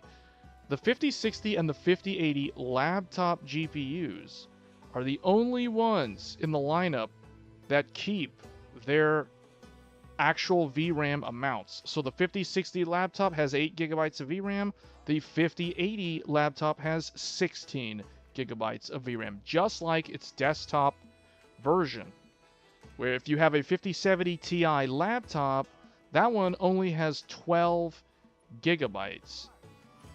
Whereas the 5070 is the 5070 has 8 gigabytes on the laptop version as opposed to 12 on the desktop version. So the NVIDIA cards, like if you're going to get a gaming laptop, the optimal choices are 5060, but no one really wants to buy that because that has 8 gigabytes of VRAM, or the 5080 laptop GPU because this one doesn't shortchange you on the VRAM that comes with the actual GPU. So you're not like, you are losing some shaders and it's going to be way more power limited compared to the actual desktop version, but at least you're getting the 16 gigabytes of VRAM. So if you step up to the 5090 laptop GPU, that one also loses a lot of VRAM. That one goes from 32 down to 24 gigabytes. So yes, it does have more VRAM than this, but you're paying like way more money. We're talking like $700 to $800 more for the same laptop just for the 5090 laptop GPU. And the 5090 laptop GPU isn't going to get anywhere close to a real desktop 5090. That's another reason why, because when I was doing my research on these gaming laptops, I figured, man, okay, the 5090 laptop, that's a scam because you're paying so much money and you aren't even getting like anywhere close to the desktop performance tier. So really the only ones that make sense objectively is the 5080 laptop and the 5060 laptop. And the 5060 laptop is terrible because it will age so badly because of that 8 gigabyte frame buffer. So that one's completely gimped, for lack of a better term. The 5070 is 12 gigabytes. Actually, no, no, that's not right. Isn't the 5070 also 8 gigabytes? Yeah, the 5070 is also 8 gigabytes in the laptop. Yeah, so that one's also utter garbage. And they charge a lot more versus the 5060. Although sometimes you can find 5070 laptops on decent deals because the manufacturers know that it's 8 gigabytes and people aren't as interested in those. And then the 5070 Ti, I feel like the 5070 Ti laptop is the one that most gamers are going to end up buying just because they don't want 8 gigabytes of VRAM, but they don't want to pay for a 5080 laptop because it's more expensive. That's the reason why you gotta, if you're looking for a gaming laptop, you gotta look for the Black Friday deals. The only reason why I bought this laptop this past weekend is because of the Black Friday deal. If this thing was not $1,800, I would have not bought this laptop, like just straight up. So the fact that I could get a laptop, a gaming laptop, this is a premium gaming laptop. This is the Omen Max 16. Omen Max 16 is equal to Lenovo's Legion 7 Pro or 7 Pro I. Like that's the equivalent in terms of from Lenovo's lineup. So, or I don't know what the Alienware would be because I don't pay attention to Alienware, but that's kind of what this is. It's kind of like an Asus Strix or an MSI Scar or whatever they call their thing. I don't know. But it's kind of like that kind of thing, you know? But this one, the HP one, the Omen actually looks more understated and more like a professional business laptop, although it is still heavy and bulky like a gamer laptop. So, but it's not super obnoxious looking, you know? It doesn't scream, hey, I am one of the gamers. It doesn't go and scream that out in public, you know what I'm saying? It's more discreet. It's more it's going undercover. It's going stealth mode. That's the HP Omen 16 or the HP Omen Max 16. So that's what we're using here. Yeah, man, the HP Omen Max, this is legit good. Like this thing, I'm gonna do a video on it. I actually have the unboxing video filmed. I just haven't really uploaded it yet. But yeah, so there are some things though about it that are kind of weird. Although I don't know if it's the docking, like the eGPU docking station. Sometimes I plug it in and it doesn't detect it, so I have to reboot the laptop and then it shows up. But my Thunderbolt docks, the Lenovo ThinkPad docks, those work all the time. I mean, we're using one right now, and it works fine. I added so you guys looking at this here, so I took the memory. So remember, I have 96 gigabytes of of Crucial SODIMM DDR5s. So I put my 96 gigabyte kit in here. I didn't even check. I'm like, it's going to work 100%. I don't even have to check with anybody. It's going to work. I plug it into the laptop. Sure enough, works out of the box perfectly with 96 gigabytes of system memory. So I upgraded. So for $1,800, you don't get 96 gigs. I want to clarify that. What you get is this CPU, 32 gigs of system RAM, this GPU, and the 16 gigs of VRAM, and then you get the rest of the laptop. You get an IPS screen, which I prefer. I do not want an OLED on a laptop. I will never buy a laptop with an OLED because of PWM flicker. Until they can figure out how to like do DC dimming with OLEDs, I will never, ever buy a laptop with an OLED screen. That is a terrible idea if you're somebody who uses the laptop screen at less than 30% brightness. And I like to run my laptop screen at 0% brightness. And if I'm using a PWM backlit screen, I'm going to have flickering like crazy. And if you're reading stuff, you're going to end up with a headache in that scenario if you're on an OLED screen because of the PWM flickering that's happening in the background. So that can cause migraines and all kinds of problems. So for me, it has to be IPS. And thankfully, this is an IPS that has DC dimming. So I can run this thing at 0% brightness, max out that battery life. And the thing, so I wish this screen's bright. So the one thing, I will tell you the things I don't like about the laptop. The screen can't get dark enough. The screen, like at 0% brightness, this screen is still too bright. It's too bright. I wish it could get darker. My ThinkPad can get way darker at 0% brightness. I used to have another laptop similar to this, where the screen, you lower it all to 0% brightness and it's still too bright. So that's like one thing I don't like about the laptop, but that's not a deal breaker, because that's only, so that's like if I'm reading something at night, I'll run the brightness all the way to 0. That's going to make the laptop go super quiet, and it's going to make the laptop have maximum battery life because we're running it on battery.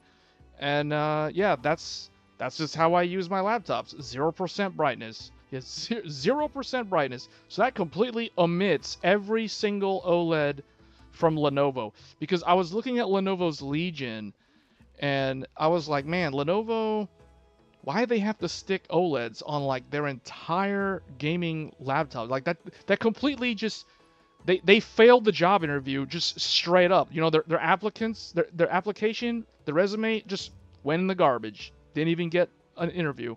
Didn't even get an interview because they have OLED in the resume. You know what I'm saying? Like, sorry, try again next year. But IPS is where it's at. You don't have to worry about burn-in, all that stuff. You don't have to deal with any of that nonsense. And then also, better battery life. IPS screens use less power than OLED screens. And this is a 240 hertz. Yes, 240 hertz, 2560 by 1600p IPS 16-inch, 100% sRGB, 500 nit LCD panel. This is like the perfect gamer monitor for someone like me on a laptop screen.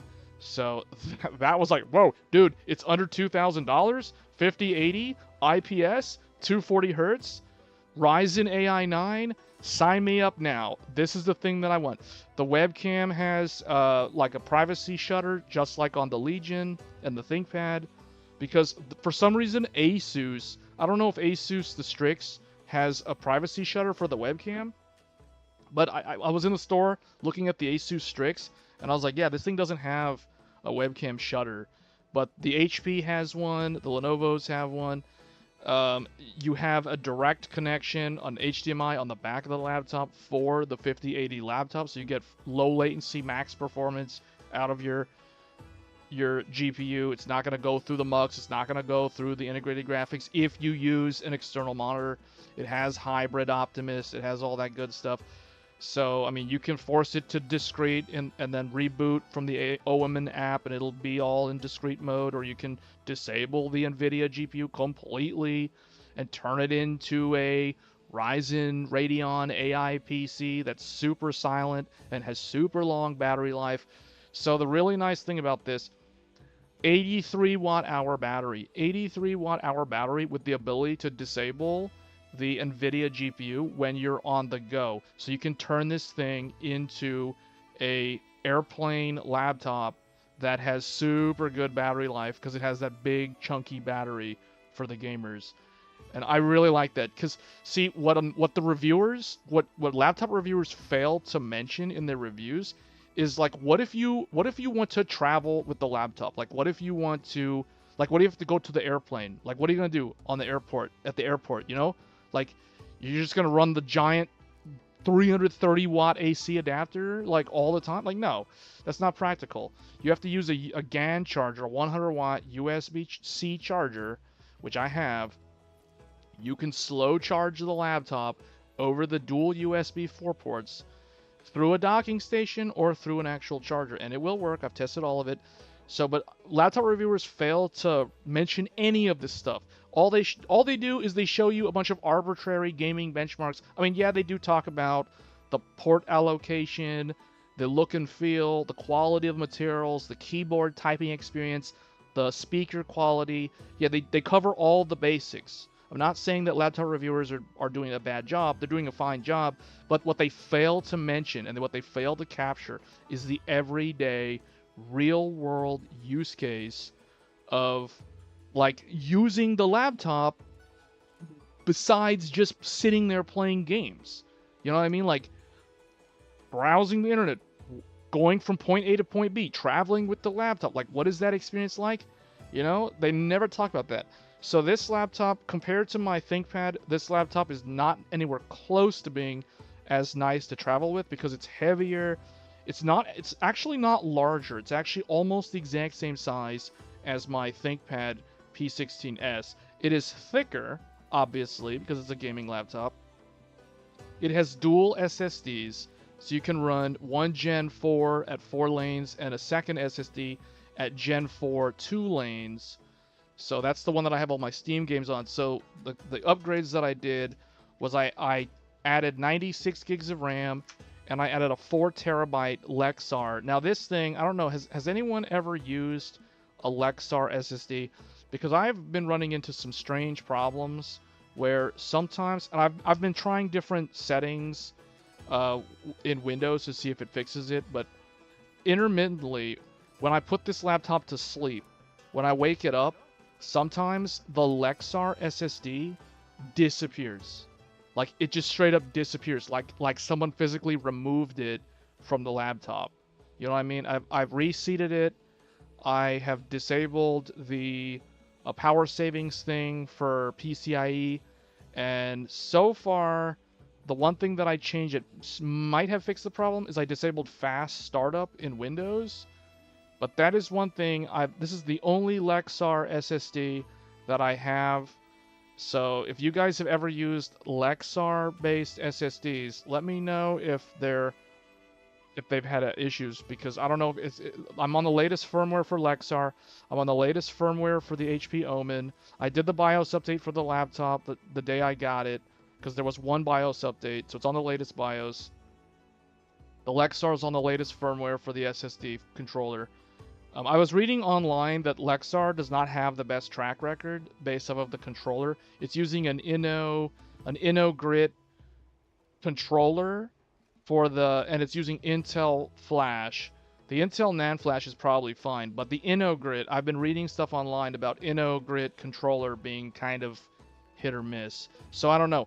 If the problem happens again, I'm going to swap the Lexar for this Crucial P310 4 terabyte, because I need to rule out if the laptop has a problem or if the Lexar is incompatible with modern standby. So updating SSD firmware is probably a decent discussion point sometime. So I keep buying Samsung SSDs because Samsung Magician I don't know about. Oh, it's the same thing, dude. You just download. Lexar has an application. I download the Lexar app. It's called Disk Something by Lexar, and same thing. It searches online automatically if there's a firmware update, and you just do the update. When I searched, it said I was already on the latest firmware, so there was no firmware update for me to do on the Lexar. But Crucial's the same way. All I know is Samsung and Crucial typically have the best track record. Samsung being Samsung and Crucial being Micron. So if the issue happens again, because the issue only happens, I've checked the system event viewer, and the issue only happens when waking the laptop from sleep, from modern standby. If I hibernate the laptop, the issue never happens. And when I sleep the laptop, the issue doesn't always happen. It's intermittent, it's rare. But I need to track this down while I'm within my return window, because I don't want to go beyond my return window and then be stuck with what could be a physical problem with the laptop. So who knows? But I've never used this Lexar SSD before. This is a brand new SSD that I bought the same day I bought the laptop from Microcenter. And I've never used Lexar before. I've been reading some things online that I don't like hearing. They're saying that it's kind of hit or miss. So if it happens again, I'm going to swap to Crucial and test. Because if I swap to Crucial, and I'm going to put the Lexar in a desktop computer, And if the problem happens with the Lexar, then I know I have some kind of faulty SSD. Or I'm hoping it's just an issue with Lexar's firmware with modern standby on laptops. And desktops don't use modern standby. They use traditional S3 standby. So hopefully, if I put it in the desktop, it works fine. And I'll probably just use the crucial P310 as my laptop second SSD. You've used Lexar USB drive? Well, USB drive is not the same thing. We're talking about sleep. Disconnecting and reconnecting it from an external has nothing to do with what I'm talking about. This is a problem with system or modern standby on Windows, if anything. So it could be ASPM settings. I disabled ASPM settings, that didn't fix it, so now I've re-enabled those settings. I've disabled fastboot. And since I've disabled fastboot, although fastboot shouldn't have anything to do with modern standby as far as I know, but since disabling fastboot in Windows, I have not experienced the problem yet. Like, it seems like it's fixed, but I don't know. I suspect that there may be some kind of Lexar firmware bug, or it could be an HP firmware bug with Lexar, like some kind of incompatibility, because this SSD from Lexar is brand new. It is the NQ780. The NQ780 debuted this summer. So this is a brand new SSD from Lexar from the summer of 2025. It is newer than the Samsung 990 EVO Plus, which I was thinking of swapping to, but I don't want to pull that out of my desktop. So that leaves the crucial P310. The crucial P310 debuted last fall at the end of 2024. So this is older. So I assume that an older SSD, most likely it's been tested and validated. Crucial typically has a pretty good track record, just like Samsung. So I may swap to that. If the issue happens again, I will immediately swap to it. But that's basically what we're working with. That's really the only issue that I've encountered that questions whether or not if the laptop has a problem, or if it's a firmware problem with the laptop, or if it's a physical problem with the laptop, or if it is a firmware problem with the Lexar SSD. That is like the one issue that I have experienced so far. But everything else has been smooth sailing. Great battery life for a gaming laptop because it's not using a desktop CPU. It's actually using a mobile CPU, so the battery life is very good despite being a gaming laptop. It's also not super loud. This laptop doesn't get that loud because the thing that uses all the power is the 5080. The Ryzen AI 9 is like 25 or 28 watt TDP. At max boost, 5.1 gigahertz boost, this thing can get up to 45 watts of electricity, topping out close to 50 on very, very short burst duration.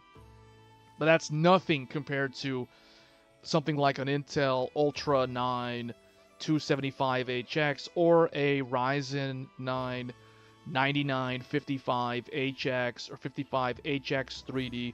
Those laptops start at 55 watts and they go up from there. This thing starts at like 15 watts and averages up to like 45 max. So, way better battery life, way quieter fan noise while gaming. Just overall, the better choice if you're someone looking for a laptop that is actually usable outside of just gaming. Can we get those specs for a mini PC? So what I can tell you is you can definitely get a Ryzen AI 9 HX 370 in a mini PC with the Radeon 890M. I don't know if you can get the 375. The HX 375 is a special SKU. This is actually the golden silicon. This is the highest binned AI 9 HX. And it's supposedly, or at least originally, it was exclusive to HP. Take that for what it's worth. But HP got first dibs on the HX 375, meaning they got to get all the golden samples. Lenovo, I know Lenovo has the HX 370. Dell had the HX 370 about a year ago. I don't know what they did, but most of the laptops from Dell that I've seen this year are all Intel based.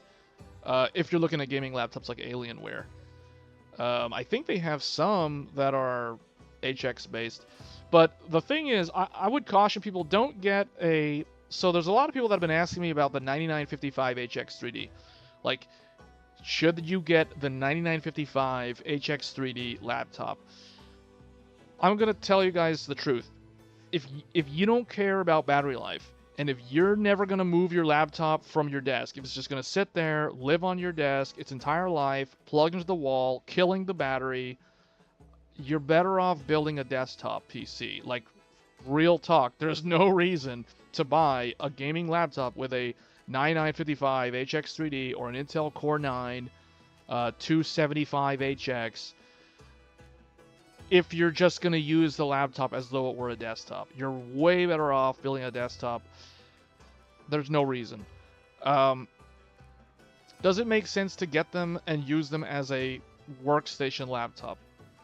Meaning you're going to eventually be on the go with them. They're heavy. You're okay with that. Then maybe there can be a case made to buy something like that. But just know that 9955 HX3D and the 275HX are literally desktop CPUs that AMD and Intel forced into a laptop form factor and then just lowered the TDP significantly down so that they basically bottleneck the CPUs so that they can run on battery. That's essentially what they did.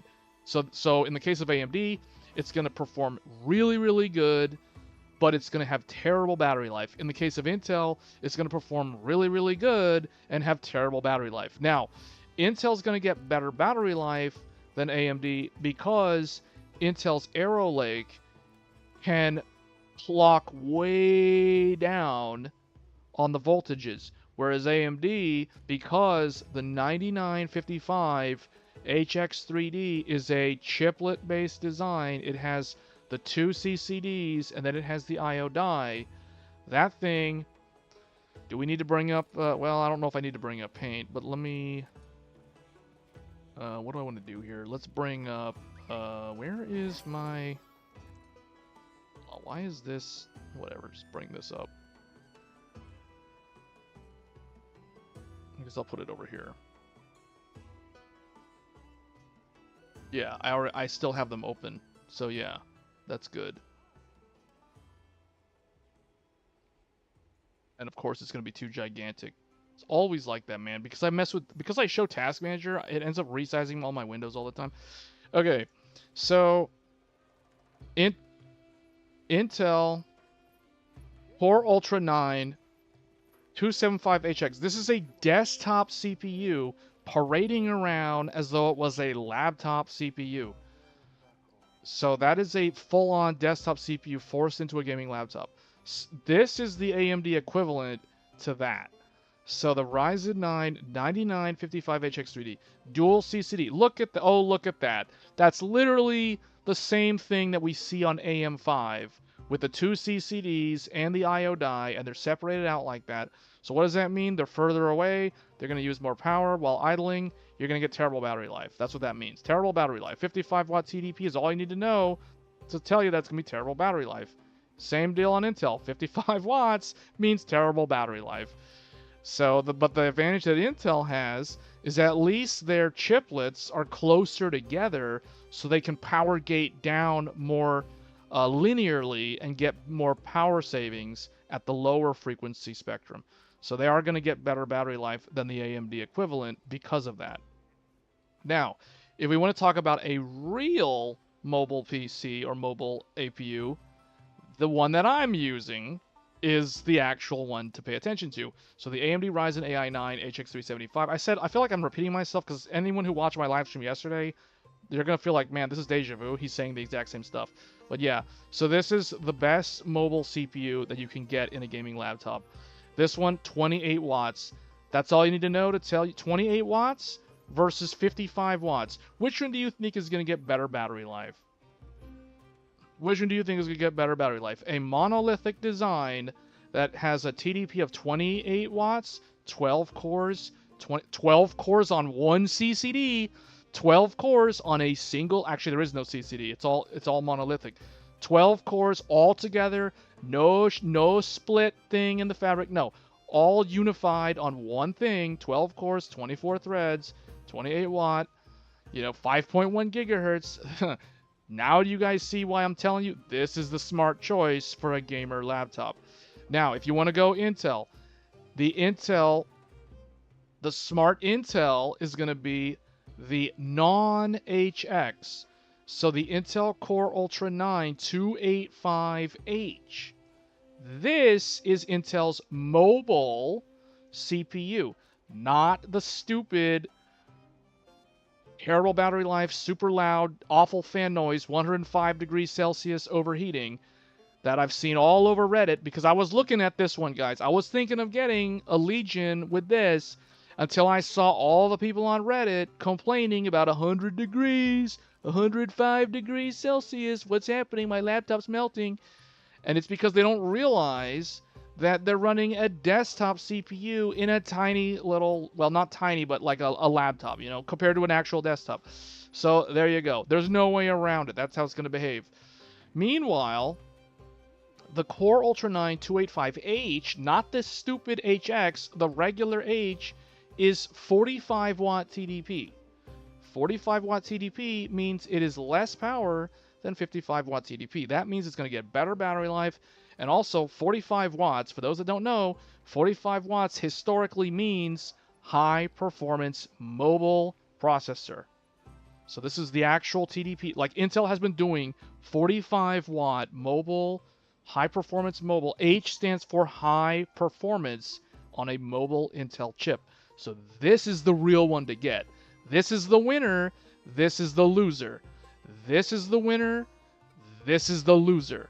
As far as I'm concerned, when it comes to buying a laptop, that includes a gaming laptop, a thin and light, a big chonker, doesn't matter. These are the winners. These are the losers.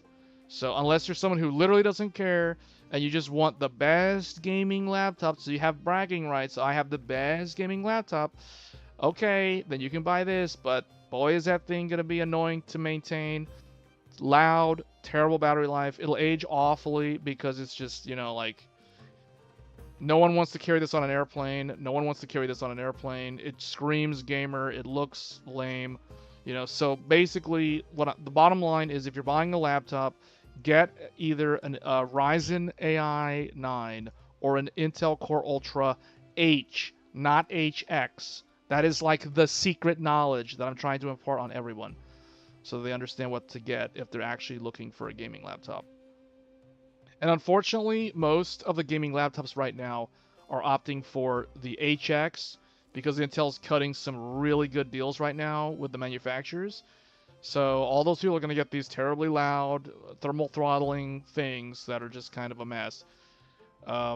Yeah, but if you're smart, you would go for either a 285H or an HX 370 or 375 in the case of the Omen. But yeah, these are the smart choices. Now, I've got to give it to Intel, though. Intel doesn't have hyper-threading, so 16-core, 16-thread. AMD's got hyper-threading, well, SMT, so 12-core, 24-thread. They're quite comparable. Technically, this one's higher power because it's a bigger chip compared to this one. This is actually more like, this is actually more like meant to go in a thin and light. But the nice thing about Strix Point has such good scalability, man. You can put it in a thin and light. Last year, they launched this preemptively to counter the threat of Snapdragon on laptop markets. So this was actually supposed to be a 2025 processor, but it actually launched early in like summer of last year, although you didn't really see the good options until this year.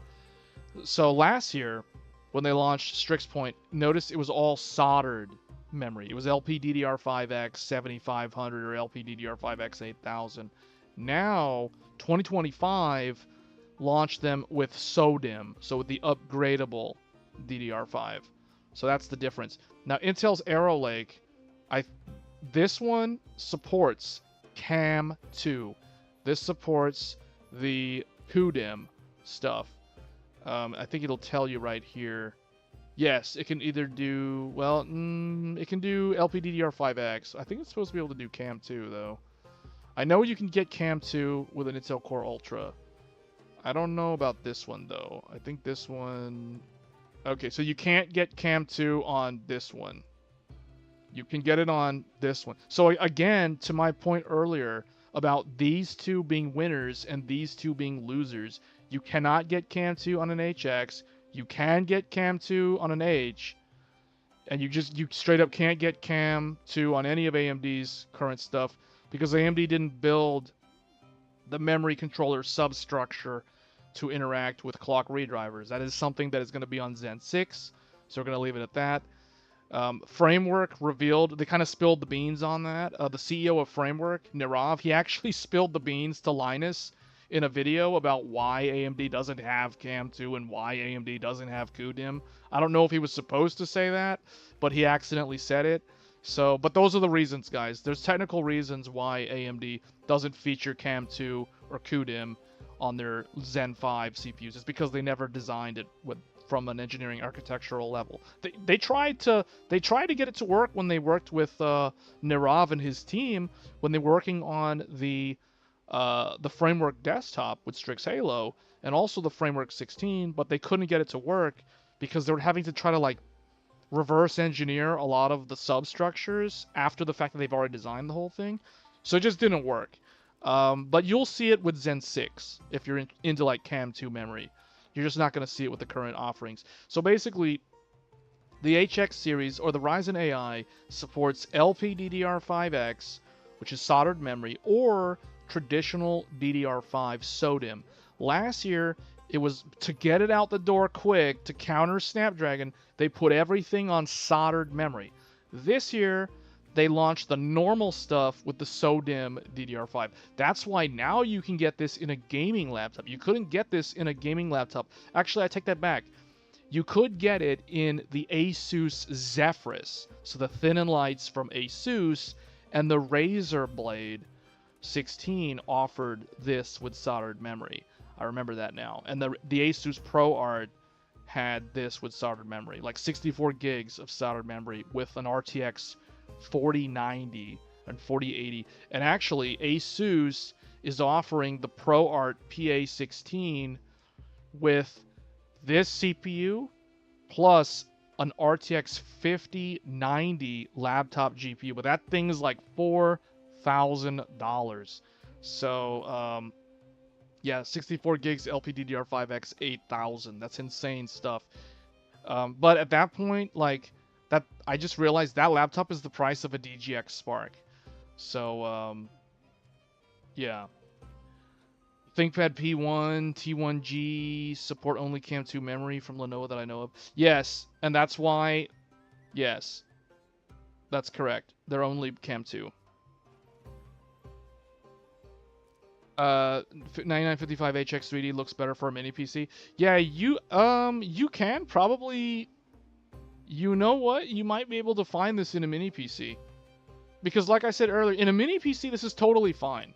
I'm okay with this being a mini PC because this is a desktop CPU at the end of the day. It's a desktop CPU with a restricted TDP. That's literally all it is. This is basically a 9950 X3D with a different socket. So it goes into a FL1 socket. And they have the TDP and firmware set to 55 instead of, what is it on that? Like 100 or 95 or whatever it is, 105, whatever it is on the, or 170 watt TDP on the, or 120 watt, I think. I forget. Whatever the desktop CPU TDP is, it's much higher than 55 watts though. Yeah, this would be great in a mini PC. Intel's thing would also be great in a mini PC. Like Ultra 9 275HX. This would be an amazing mini PC platform from Intel. Both this and this would make really good mini PCs. Unless you're someone who wants to do AI, then you're better off getting a Strix Halo. Strix Halo, though, that in a mini PC allows it to achieve its true performance versus putting it in a laptop. So that's why it actually makes sense to get a Strix Halo, like a Ryzen AI Max, in a mini PC instead of a laptop. It performs better, And basically, for those that don't know, Strix Halo is essentially a mobile Threadripper. Whereas this is a mobile Ryzen desktop CPU forced into a mobile form factor.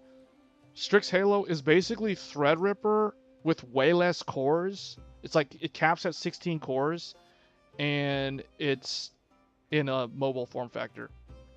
The reason why I say it's Threadripper is because Strix Halo has the exact same memory bandwidth as Threadripper.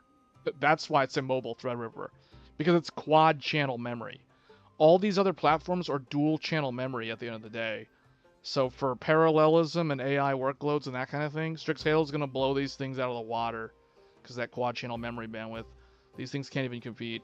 But for gaming, though, you can pair these guys up with NVIDIA discrete GPUs or laptop GPUs because these guys have those lanes to dedicate to a GPU. Like in the case of the Ryzen Fire Range, this is literally the exact same lane count on the desktop CPU. You look at it right here. What do I always tell people when I draw my block diagrams in Paint? What do I do at the top? PCIe Gen 5, 24 lanes. Well, look at this. PCIe 5.0, 24 lanes. Actually, it should be 28 lanes because you don't have the chipset. So it's, what is this? 4, 8, 12, 16 plus 8. Yeah, 24 lanes. 24 lanes. Look at that. Of Gen 5. This is all Gen 5 bandwidth. Because it's literally the same thing as the desktop CPU. The only thing missing from this is the chipset for the motherboard. So you don't get any of the chipset lanes that you get on the motherboards. The X870 motherboards. An X870E daisy chain. So you get literally all of the lanes that you would get on a desktop CPU. That's why I keep saying this is a desktop CPU confined to a mobile platform. So it's DDR5. DDR5 only. No LPDDR5. You cannot use, a manufacturer cannot pair this up with soldered LPDDR5X. It is not an option. It only supports SODIMM DDR5. The only ones that are going to support soldered is going to be the Ryzen AI stuff.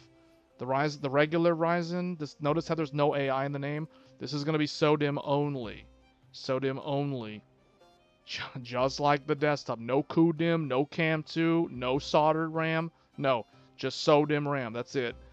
So, and that's the lanes. So if you do 8 lanes of Gen 5 for a 5090, you would have the ability to run an NVMe, another NVMe, and then take the remaining 4 lanes to go to an ASM 4242 to offer dual USB 4 ports for Thunderbolt and 40 gigabit USB 4 compatibility.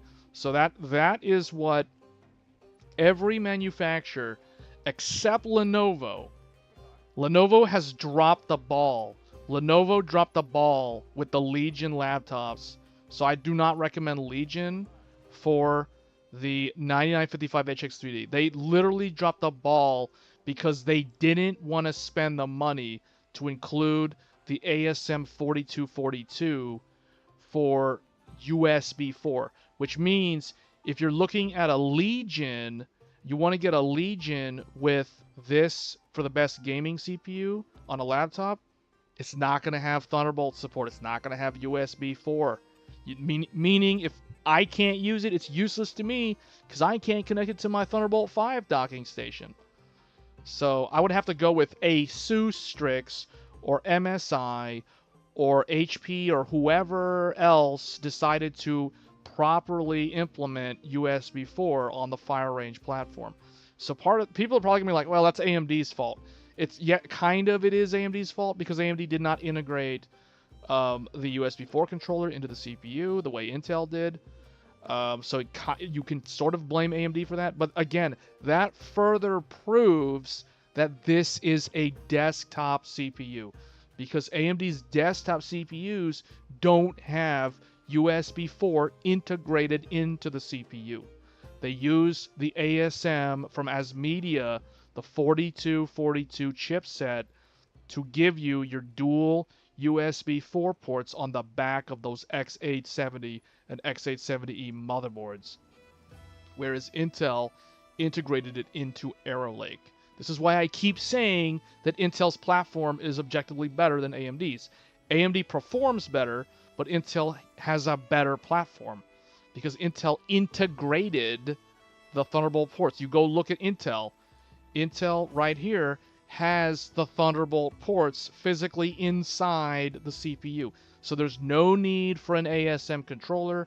There's no need for an Intel controller. It's fully integrated. Now, if you want a Thunderbolt 5 laptop, then Intel, the manufacturer, has to go and buy the Intel Barlow Ridge chipset to install. They have to solder on the Intel chipset to give you Thunderbolt 5, which is the exact same thing that the manufacturer would have to do if they wanted to offer USB 4 on a 9955 HX3D. See, these are the sort of technical information that you're never going to find anywhere else. No one's going to tell you this sort of detail on these devices. So if you're looking for a mobile laptop, it's like, oh, I want this. Okay, well, you can choose anyone except Lenovo. Go with anyone except Lenovo, because Lenovo didn't include the USB 4 chipset. So none of the Legions, if you go look at a Legion laptop that has this CPU in it, you will find that it has no USB 4. Maybe Lenovo will do a revised version next year. So they might bring USB 4 to a Fire Range next year. But Asus has it, MSI has it.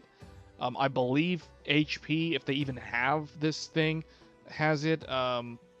Yeah, so basically everyone except Lenovo has USB 4 with the Fire Range.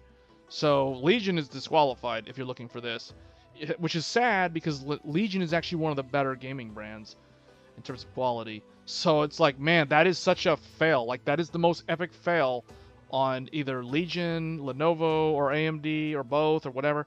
Like, that's awful, man. That's awful. But yeah, like, the fail that I've seen with the Intel stuff, they're like, oh, they put Thunderbolt 5, but then they like don't give you another M.2 or something stupid. I'm like, why? Unless you're gonna pay like $5,000 or whatever. And it's like, at that point, why aren't you looking at a Mac or building your desktop? You know, like, this doesn't make any sense.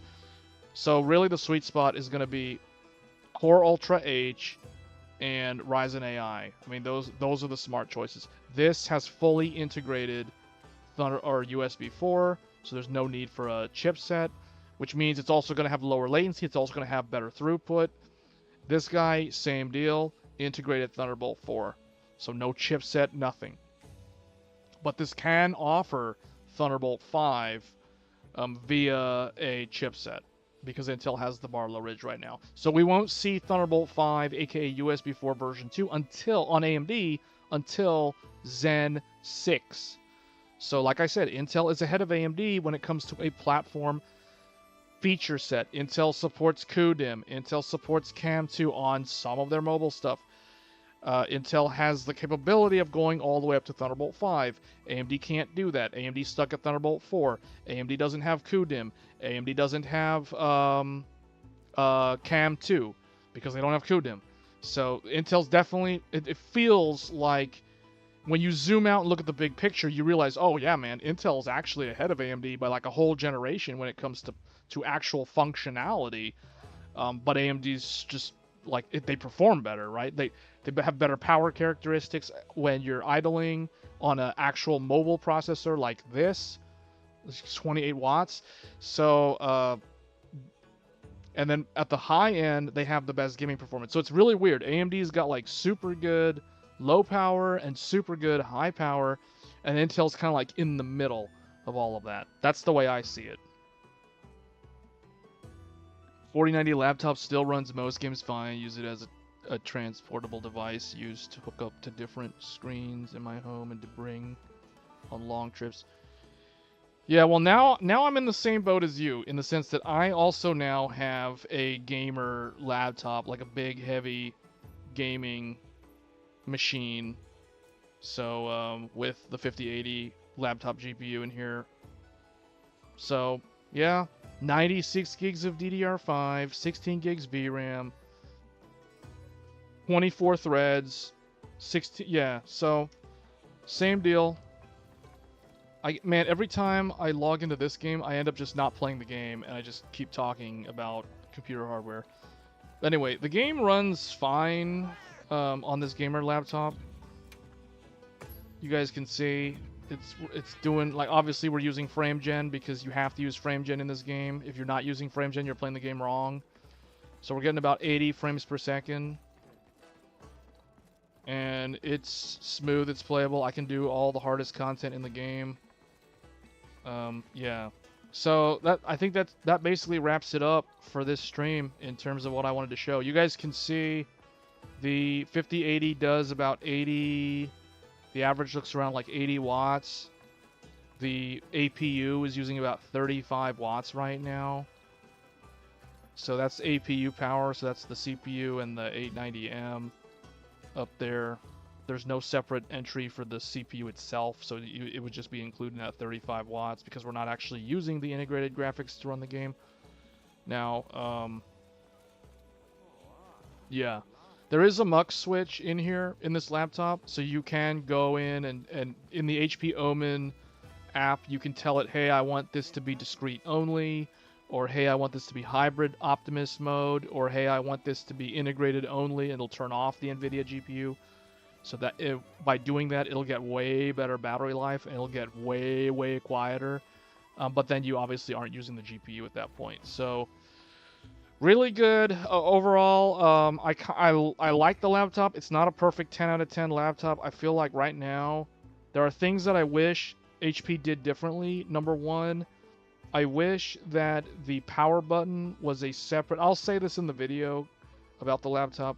I wish the power button was a separate button, and as opposed to just being a power button that's part of the keyboard. And then the other thing is, I wish the what was the other thing I was gonna say? Oh, yeah, the biggest complaint that most people have with this laptop, and I agree with them, is if you wanted to upgrade the stock SSD that has Windows installed on it, you have to remove the entire vapor chamber for the GPU and the CPU. That's really bad, the fact that you have to do that.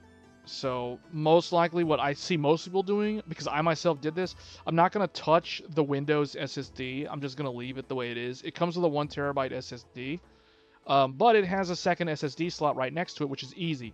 So what I did was I installed a 4 terabyte Lexar Gen 4 SSD. So that's what I did. So I have a total of 5 terabytes of space on here with 96 gigs of SODIMM. But the SODIMM I added because I bought this stuff back in the summer. Thankfully, I don't even want to know what this memory costs to buy right now.